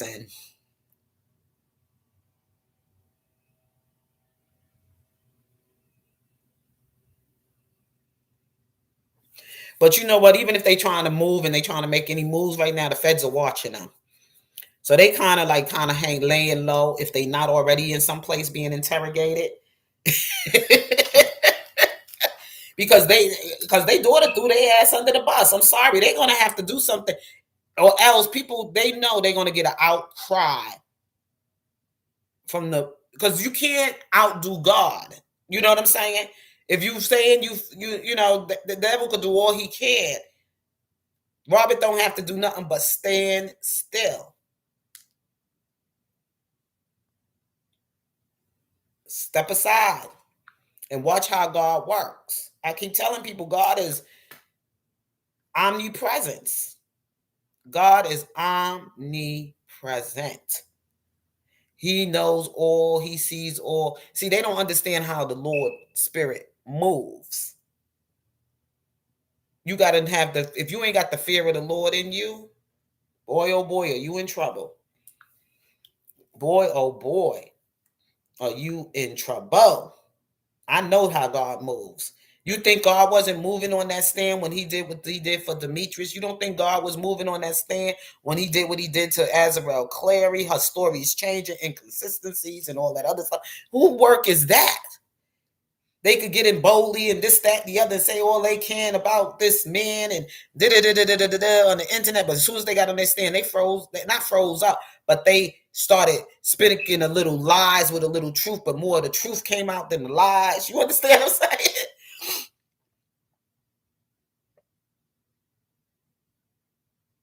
You know what I'm saying? That's right. Jane Doe say y'all all going down, including me. If I gotta go down, I'm taking everybody down. And that's why the prosecutors got scared. They got mad. They slamming books. Oh, don't show the presidents. Don't show the presidents. Don't. That's not in. That's not part of the what you call it. We didn't get a chance. Well, maybe we need to watch this thing again. Maybe I missed something. That's what the judge said. Hello. They were trying to hide it. Then yesterday, why did those reporters show up so late? Because now they starting to see the truth. And they feeling the truth, and they was a little scared, but they got to still make their money. Because some of them are freelance writers and reporters and stuff. They still going to try to make their money. And if you notice, even how Court TV is starting to make their reports, they giving a little bit more details about what's going on the defense side. But that anchor woman, whatever her name is, Janae or whatever the hell her name is, oh, we gonna put God gonna come and put the pressure on her and move her aside, and somebody else is gonna take over reporting the story because she seems to be too biased. She talking too much about God is because yesterday her picture she was up there talking and you could tell she getting a little whatever. God is fighting, but we gotta continue to keep our eyes on the prize, moving them all out the way. And more is going to be exposed on the prosecutors and on the government and on these witnesses than it is going to be on R. Kelly because nothing they brought was evidence. Everything is just hearsay. And the story is going to flip. God is going to turn it around and it's going to be, and I bet you he going to get acquitted. And there is going to be a what you call it, exposure to the American government and everything else like that, because they say they don't lose. You know, people so afraid of them. Oh, they don't lose. Oh, you can't. Your arms. You're not with God.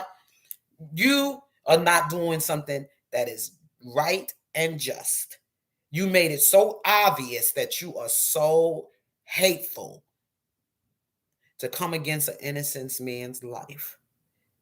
But y'all accusing him of obstruction of justice and of manipulating these people and putting these people's lives at risk and threatening and all this other RICO shit when nobody was beaten and kidnapped or held hostage and not. But you got people beaten and hostage in their mind and everything else that this is how y'all do business and y'all threatening people's lives and y'all putting that fear inside of people. But God is going to show up on this situation and show out. So like I said, step aside and watch how God works. Because y'all know y'all some wicked folks. You don't want to battle with God?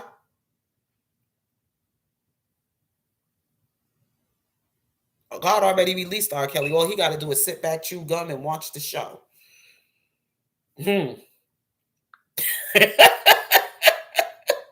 Life is a stage. Like R. Kelly said, God is with that man. Because he knows all these people turned their back, and there's somebody out there paying for this, and you don't even know who they are. And I'm not just one person, but quite a few people is paying for Robert Sylvester Kelly's trial quietly. You don't even know who they are. Making sure he gonna get it. He's gonna be justified.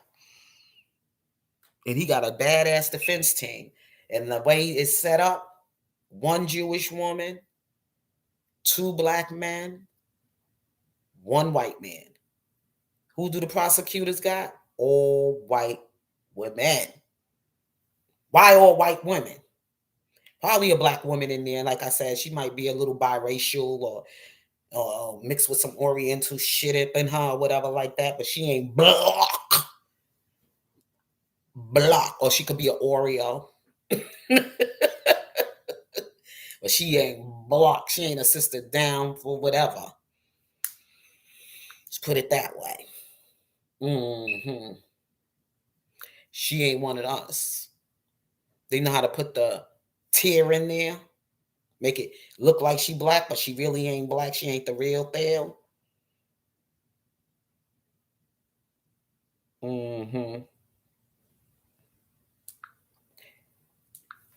Step aside.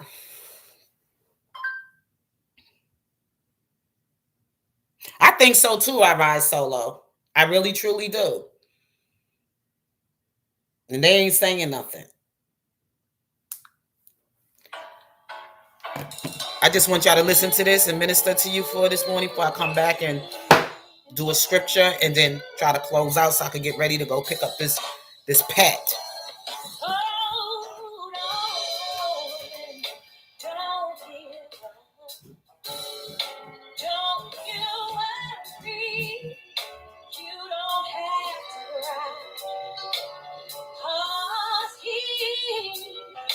He sees what you're going through. Yes, it does. God is willing and He's able. This did not catch Him by surprise. So just trust Him and just step aside. Be still and don't question it. These obstacles, they were allowed. He wants to take you higher and higher if you will hold on. God is willing and more than able. This did not catch him by surprise. So just trust him and just step aside. Oh, I know He's faithful. I know He's faithful to do what He said He'd do. Now, if He said it, just believe it. There's nothing He can't do. You must stand on His word and throw your hands on Him. Because He knows and He loves you. He did it for me. That's why I can say, stand. And step aside. God can work for miracles. Step aside. You got to let go. And let go. Let go.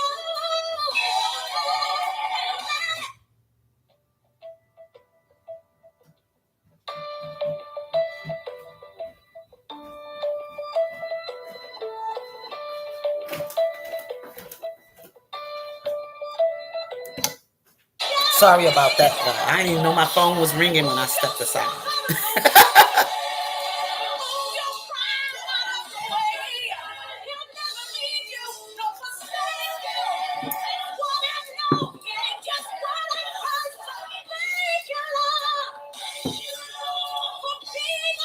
To me, your marvelous,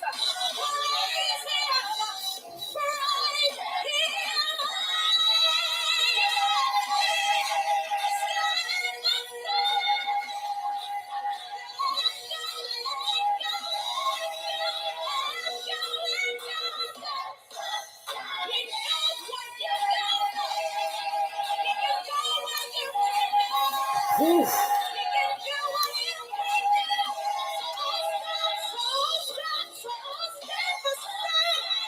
Take it up, and you're in control. So I step aside.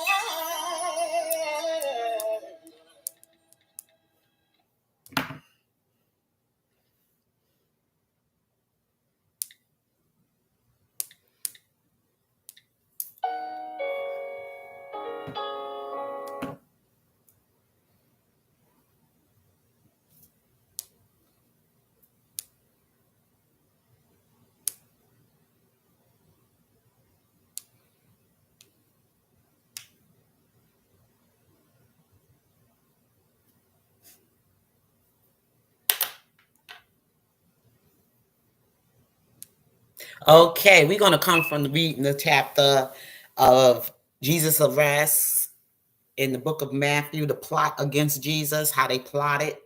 The same way they plotted against Robert Sylvester Kelly, how they came for him secretly, the feds, how they showed up, they took him, and who sold him out, Judas or whatever, for the money. Now, as we can see, what the Clary family has done when they plotted. Okay, I consider them to be Judas, like Azarel Clary, how they set her in his inside of his camp. Okay, the Azarel Clary. So here is how they did the plot against Jesus. Okay, it says, I'm coming from the book of Matthew, chapter 26, and I'm reading from verses 1 all the way down. I'm going to read that whole chapter and then I'm going to get out of here. Hold on one second. Hold on one second, y'all. That's my husband.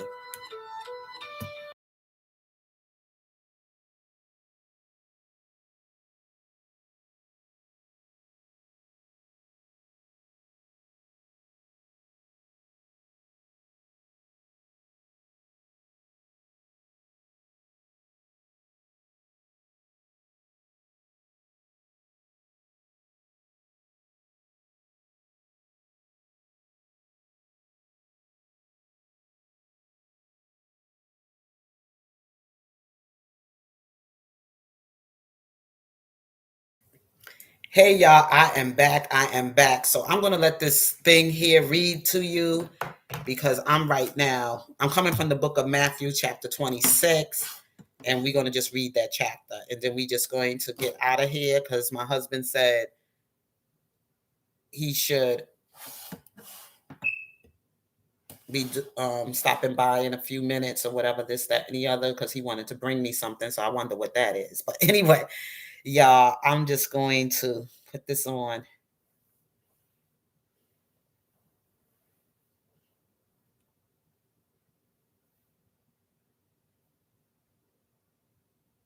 When Jesus had finished saying all these things, he said to his disciples, "As you know, the Passover is 2 days away, and the Son of Man will be handed over to be crucified." Then the chief priests and the elders of the people assembled in the palace of the high priest, whose name was Caiaphas, and they schemed to arrest Jesus secretly and kill him. But not during the festival, they said, or there may be a riot among the people. While Jesus was in Bethany, in the home of Simon the leper, a woman came to him with an alabaster jar of very expensive perfume, which she poured on his head as he was reclining at the table. When the disciples saw this, they were indignant. "Why this waste?" they asked. "This perfume could have been sold at a high price, and the money given to the poor."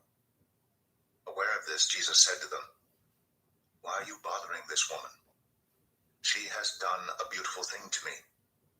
The poor you will always have with you, but you will not always have me. When she poured this perfume on my body, she did it to prepare me for burial. Truly I tell you, wherever this gospel is preached throughout the world, what she has done will also be told in memory of her." Then one of the 12, the one called Judas Iscariot, went to the chief priests and asked, "What are you willing to give me if I deliver him over to you?" So they counted out for him 30 pieces of silver. From then on, Judas watched for an opportunity to hand him over. On the first day of the festival of unleavened bread, the disciples came to Jesus and asked, "Where do you want us to make preparations for you to eat the Passover?" He replied, "Go into the city to a certain man and tell him, 'The teacher says, my appointed time is near. I am going to celebrate the Passover with my disciples at your house.'" So the disciples did as Jesus had directed them and prepared the Passover. When evening came, Jesus was reclining at the table with the 12. And while they were eating, he said, "Truly, I tell you, one of you will betray me." They were very sad and began to say to him one after the other, "Surely you don't mean me, Lord." Jesus replied, "The one who has dipped his hand into the bowl with me will betray me." The Son of Man will go just as it is written about him. But woe to that man who betrays the Son of Man. It will be better for him if he had not been born. Then Judas, the one who would betray him, said, Surely you don't mean me, Rabbi. Jesus answered, You have said so.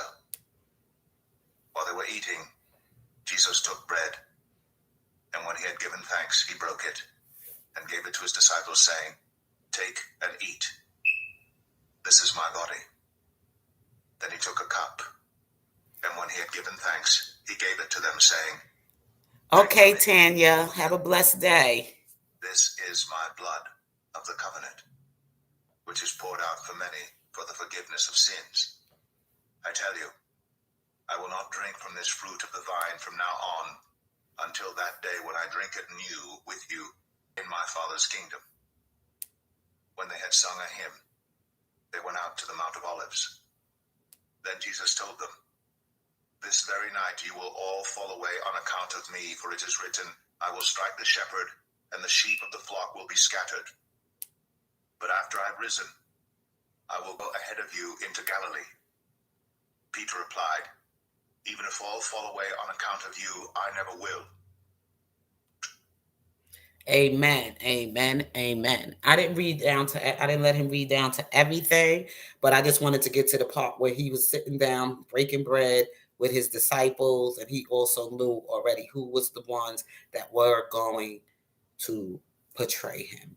And that person, of course, was Judas, for 30 pieces of silver to take Jesus to his enemies.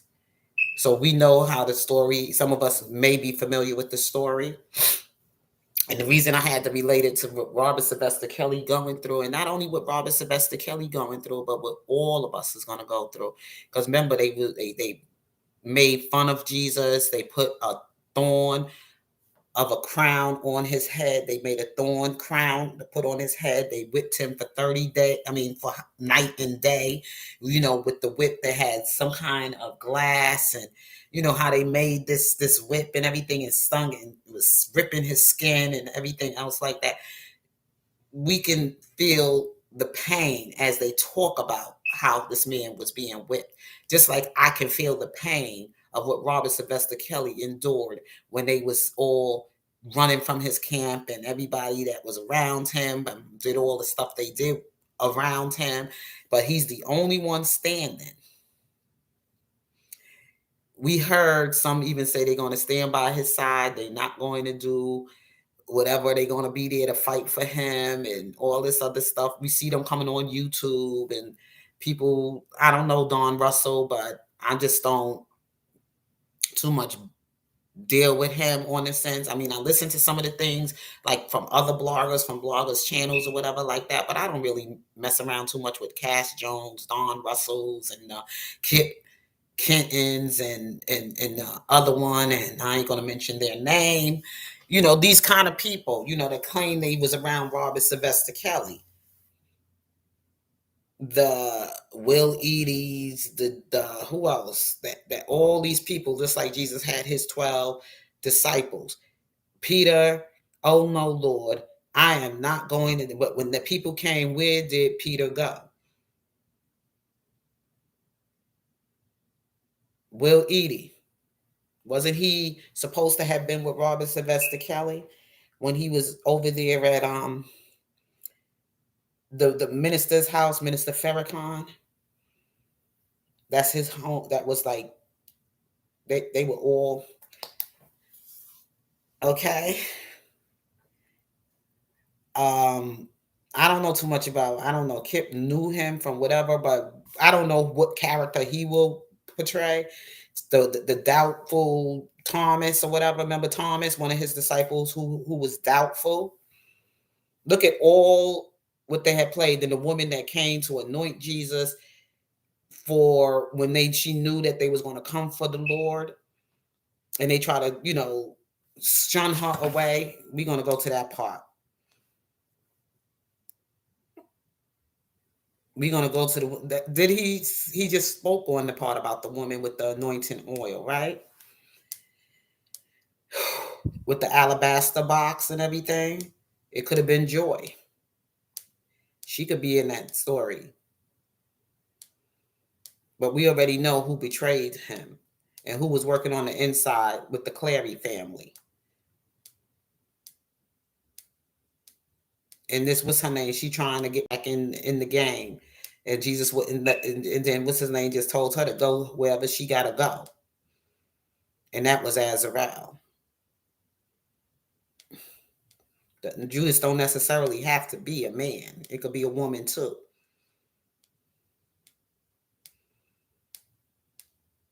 Mm-hmm. It don't necessarily have to be a man. It could be a woman too. We're gonna go to the woman that anoints him. She knew about him getting ready to go down.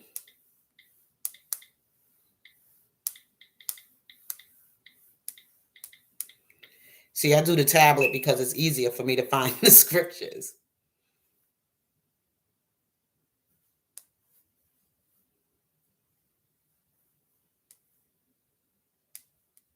Mm.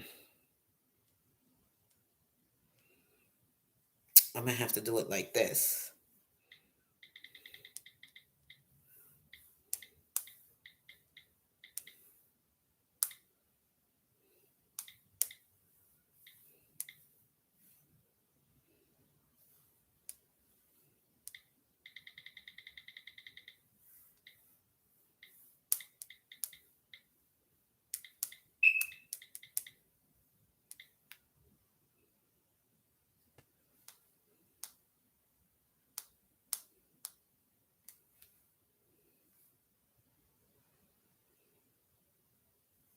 Dag, I don't know why I'm having a hard time with the.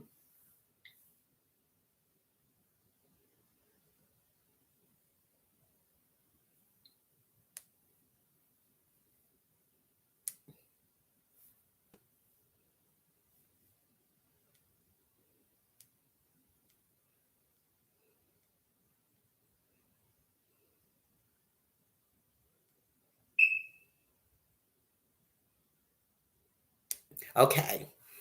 It says, while Jesus was in Bethany, in the home of Simon, the leper, a woman came to him with an alabaster jar of very expensive perfume, which she poured on his head as he was reclining at the table. When the disciples saw this, they were indignant. Why this waste? They asked. This perfume could have been sold at a high price and the money given to the poor. Aware of this, Jesus said to them, why are you bothering this woman? She has done a beautiful thing to me. The poor you will have always with you, but you will not always have me. When she poured this perfume on my body, she did it to prepare me for burial. Truly, I tell you, wherever this gospel is preached throughout the world, what she has done will also be told in memory of her. So basically, what he was saying there is that this woman is doing something good. Like everybody was trying to say, oh, Joy, get away. You know, her family, all these people was coming for her and telling them that Joy was out to, do him harm. She went out there to tell everybody how they coming for her father. She made sure her father was exposed of what he's trying to do, and her family coming for her and everybody, but she still stays strong in this fight with Robert Sylvester Kelly because she still would not, you know, waver her faith or anything like that for him.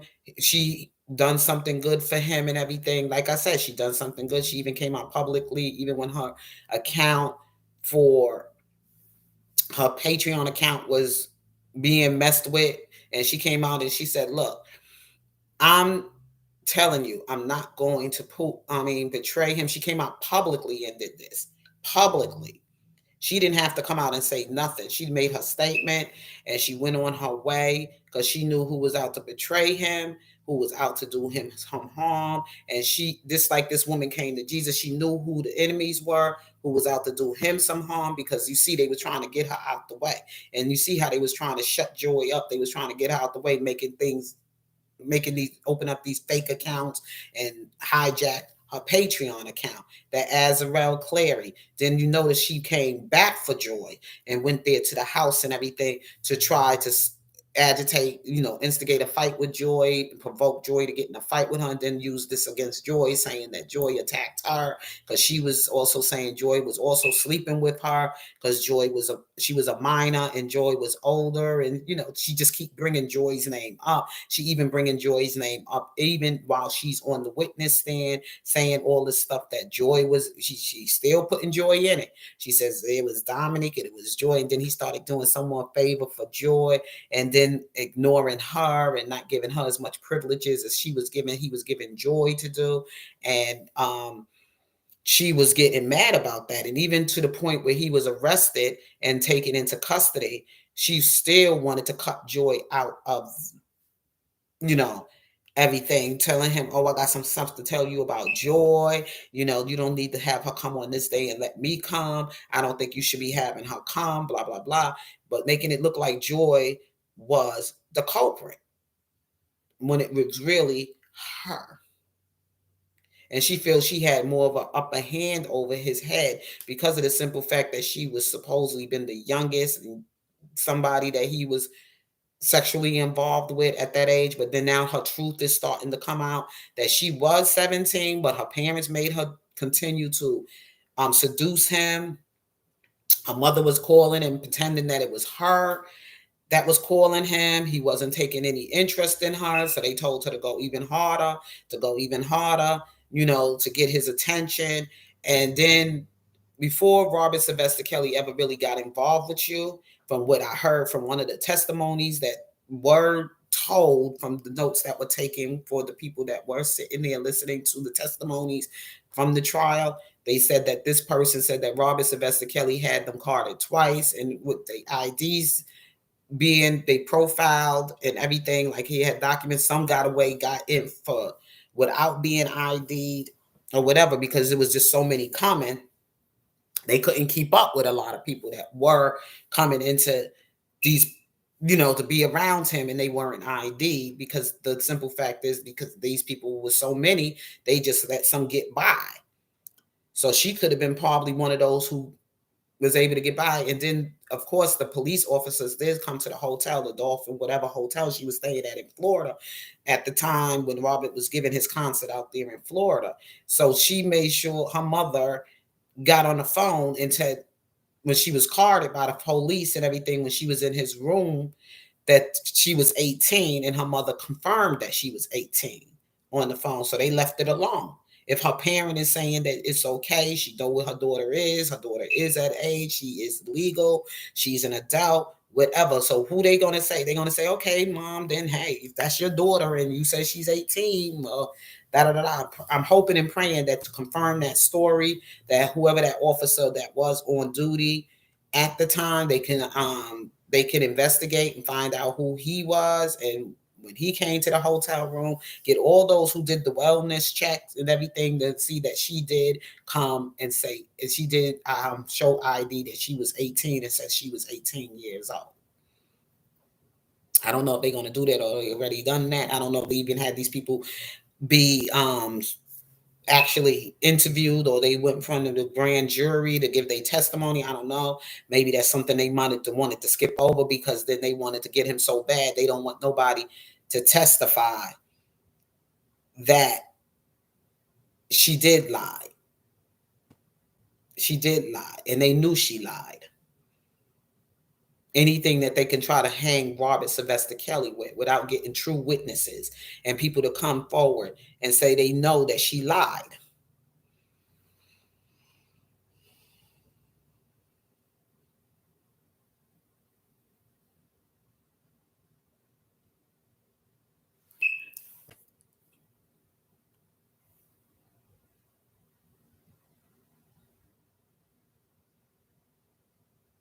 Well, Pedro, whatever the fuck your name is, how long ago was that video? That video was like 35 years ago, and wasn't he acquitted for it?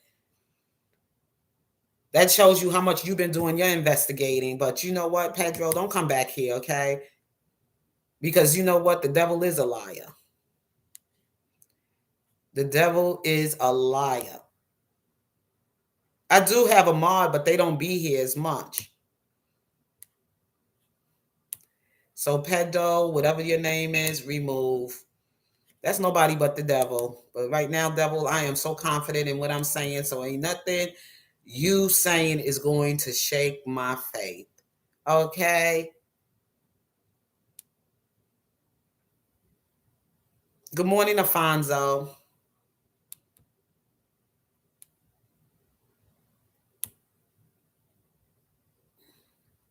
Nothing is pedo is saying. It's sad that you call yourself that name. You know what? Be careful.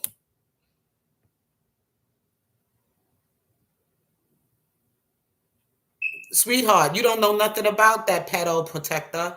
You know nothing about that. You just going by what you heard 35 years ago. You probably wasn't even born.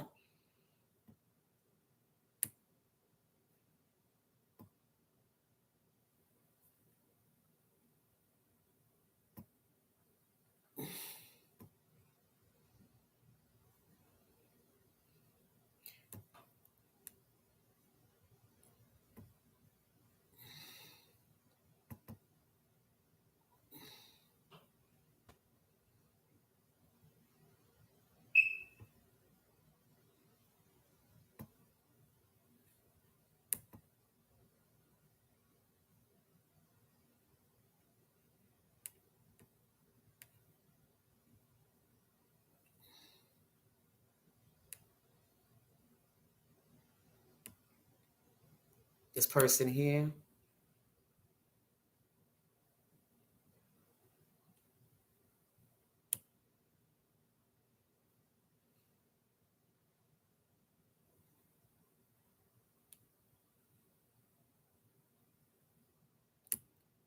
Okay.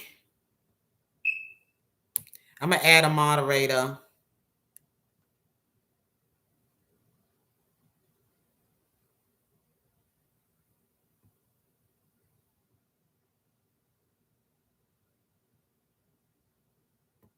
Okay, we can get back to work.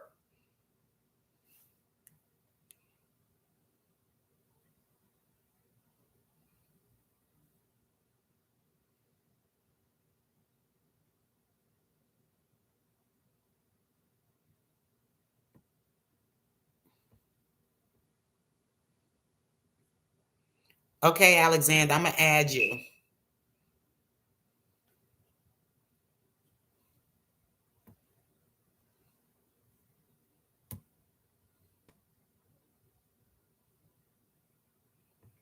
Okay.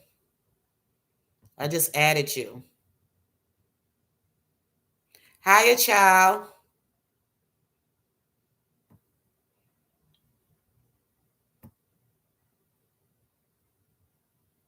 How are you? I just added you. And Tanya, I'm going to add you because I see you here a lot.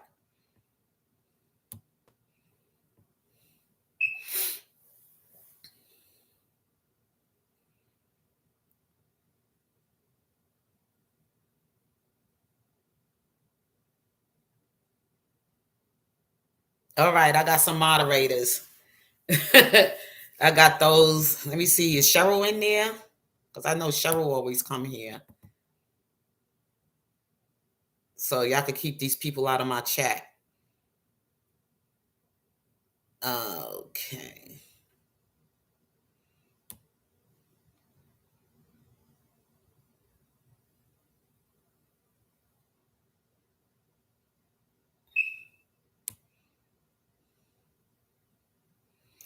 Yep. I got my moderators. So you see them coming in, just swipe them out.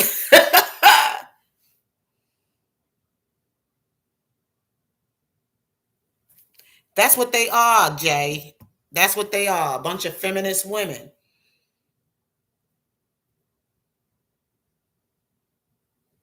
Yep. So, anyway, like I was saying and everything about Joy, she has been a very good, so far, faithful woman in this fight with Robert Sylvester Kelly. She's been keeping herself out of the public. No one has seen her or heard from her. Only just her parents been showing up at his trials, and haven't seen them lately. They have only came on the first day of his trial with Gloria Allred. She's the leader of all of this stuff. She's the leading prosecuting attorney, I think, state attorney. That's who Gloria Allred is. If you notice, she came for Bill Cosby and some other folks. You know what I'm saying? Some other people. And notice that she's going after so many men, and she's the leader of this. And I don't really trust that woman. Yep.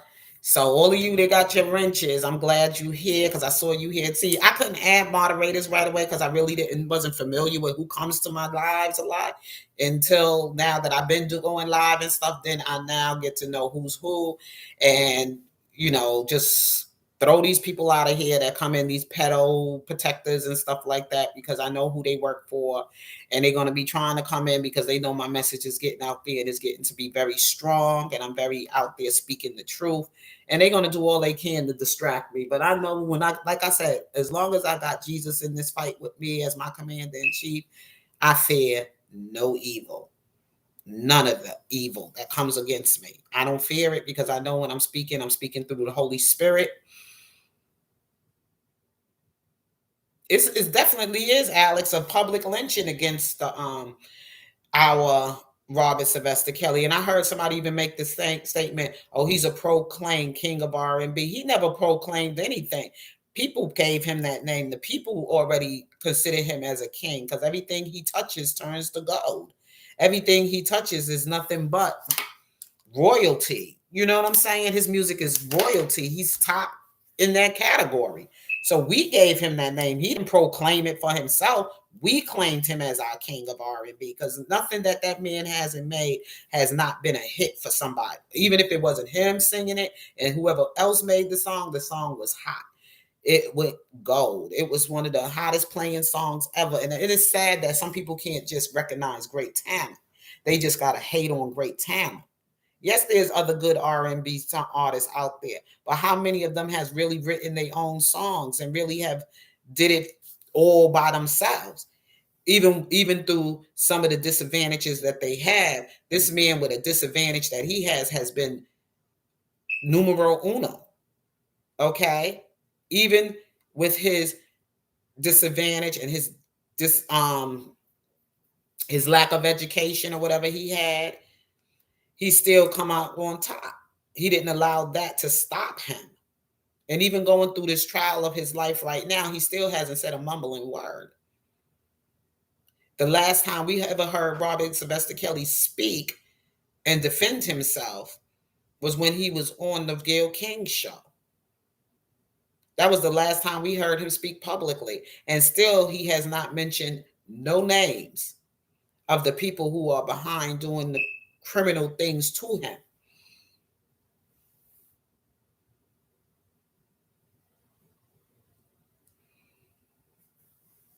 At this, they now they trying to say, oh, he's old and washed up because he's 54. Don't underestimate anybody.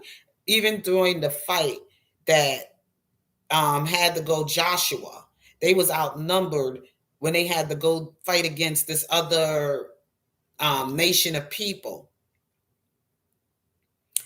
And one of the men that was in the fight, and I keep forgetting his name, he in the Bible, but when I come up with his name or whatever, oh God, he was old. And they thought he was just going to be able to just like, oh, I'm too old. He was going to allow that to make him feel like this fight was already defeated because he was going to let the devil play with his mind that he was too old to go in battle. But they went in battle with very small number of people and they won, even with his age. What was his name? And he's like, oh my God, I don't know how we going to take these people. There's so many of them. But he still went ahead and fought and they won the battle. Just like when David people was losing the fight in the battle against, I don't know who they were fighting against at the time, but the people army was big. But to see they people was losing, they were losing. But somehow or the other, they was able to turn that shield around and let the sun hit the shield of the other people, the reflection of that sun that hit the shield, which was the shields at that time was a metal, and the shields were like a gold or whatever, and it hit the sun hit it and blinded the people, and then they was able to fight and kill the people. You know what I'm saying? They were able to win that battle. So just because Robert Sylvester Kelly only army looks small here, of his still supporters fighting in the battle with him, we are winning. That's why they trying to hide us out. That's why they don't even want to give what the defense side is saying and what they're doing, and how these victims, these so-called witnesses, and the people that were supposedly his accusers are losing. They ain't putting that out there because they know we kicking butt up in that courthouse. They got all these big people out here with these press and the magazines writing articles and things about Robert Sylvester Kelly, and only giving the side of the prosecutors because they know that they getting their butt kicked. And they're going to make it look like so many people are against him when there really isn't. And they only releasing the press of the negative stuff that are being said about Robert Sylvester. But there's a whole lot of good things that are being said about Robert Sylvester Kelly all over the world. You notice they didn't even release what's going on in Nigeria, what's going on over there in other west continents of Africa, west places in the continent of Africa. They didn't even release what UK is out there doing for him. People out there in the United Kingdom, over there in Europe and London and everything else that know Robert Sylvester Kelly is right now going through some legal problems here in the United States.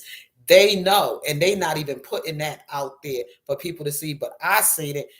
Shout out to Irish Soul for Kelly, the small people, even the number of small people she had out there just playing in their bagpipes, of freedom, in their freedom song or whatever in their Irish language of Robert Sylvester Kelly, justice for Robert Sylvester Kelly in the United States. They're not even releasing all of that press. That man got people all over the world fighting for his freedom right now.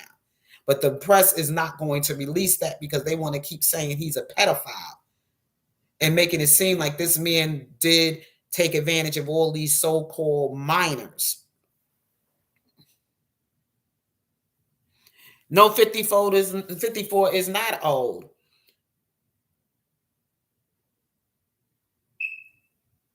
Ken Whitley is going to be on TV once, uncensored, and on the preview she knew she threw shade at R. Kelly, shaking my head. You know, I haven't watched none of those programs ever since this been going on, Alexander. I have not really been paying too much attention because I try not to, because I already know I want to keep my focus on Jesus and on what's going on with Robert Sylvester Kelly, and I don't want nothing to throw me off my path. And with them putting a negative energy, it's nothing but lies out there being told about this man from the government. Okay, because they, like I said, they got the upper hand because they are the ones in control of what's going on social media. Because that's the kind of, all of that stuff taking place in social media. But there's people out there that they don't even see that's fighting for Robert Sylvester Kelly. That he's having this trial, how they even trying to lock the doors. And the new thing they coming out with now, they trying to even say that the supporters been having too much.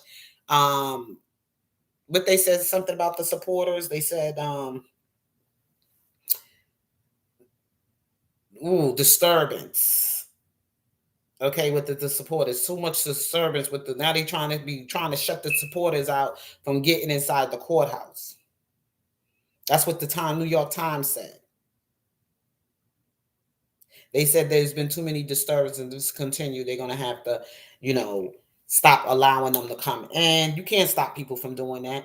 And if they do, then they're gonna have to hear it from Judge Donnelly. They're gonna hear it from the chief, because one of the men from Court TV been giving us a hint. Right to the so and so we could get cameras in there. Right to the so and so. He, every time he come and report, he's putting that out there, and he's trying to play like, he's one of the anchor men, but he's sitting on Robert Sylvester Kelly's side, and he's a white man. I'm not giving no names because I don't want to pull his cover, but he's putting it out there.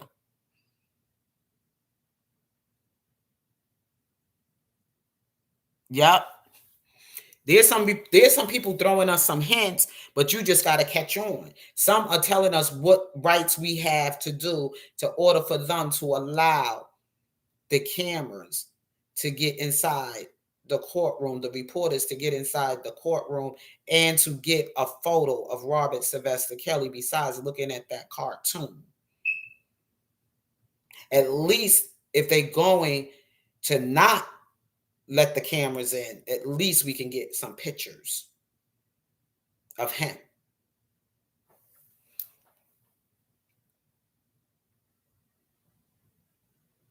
They violated every goddamn thing else of his rights. Don't try to use it now that it's his right that nobody can take.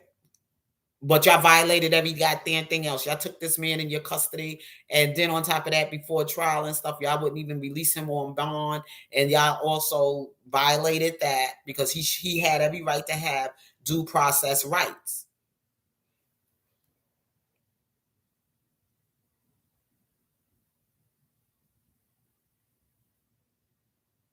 Somebody should be able to come in there to report what's going on and not be biased. And they could give the testimonies that are being said from the prosecuting side and the testimonies that is being said through the testimonies that are being given on how the defense attorneys are cross-examining them.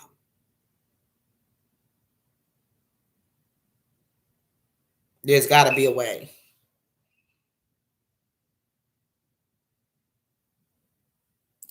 That's what I'm saying. This is such a criminal and suspect trial, Alexander. I never seen nothing like this. Never. Just like I was talking about the trial about the this young man did a murder. And let me show you. I'm gonna give you some hint, some this, and then I have to get out of here because I have to go pick up this doggy. My husband said he was coming to drop something off or whatever.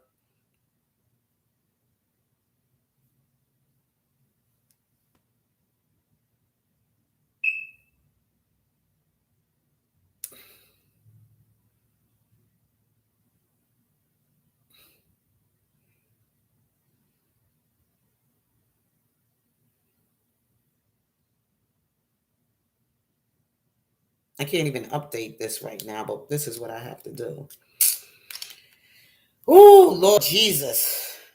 And I'm going to tell you, if he got a trial, and this man was a murder trial over in South Carolina, and if that's a murder trial, isn't that more like federal?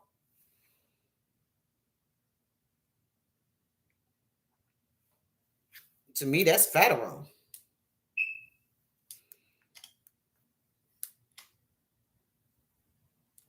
Oh, God. I don't want no games.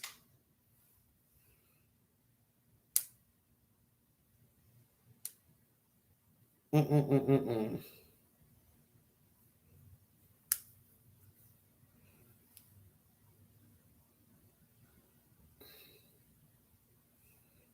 Oh, God. What is the name of this trial again? What was his name again? But I'm going to share that one with you because I'm running out of time. So I'm going to have to get off of here. So what I'm going to do is I'm going to come back later on this afternoon before, if I could get back here or in time before my Zoom or right after my Zoom or whatever meeting today, I will try to come back with you all. They are great. And so I don't understand how Team Libra going to put out there that they scatter because she read something. Of course, they're going to write something negative about Robert Sylvester Kelly. I would say dummy. But, I'm going to leave that alone. I'm not going to even bring that up any right now because I got too much to say about that. So I ain't going to have time to say it all. But of course, Vanity Fair or whoever these so-called tabloids and stuff going to write negative shit because they work for the government. Damn. They just don't get it. They getting their ass kicked. They just looking for any little negative press that they could put out there. Yep, y'all just stay tuned, okay? And I got to get out of here, your girl KC, because I have to run and go get this pup. So anyway, I love you guys. Thank you so much for coming in with me this morning. And if God's willing, I'll be back with you again later on this afternoon, this evening or whatever, to complete this topic that we are discussing about let's continue to keep Jesus on our Frontline, and Free R. Kelly. So, love you guys. You all have a blessed and wonderful afternoon. Take care. Peace.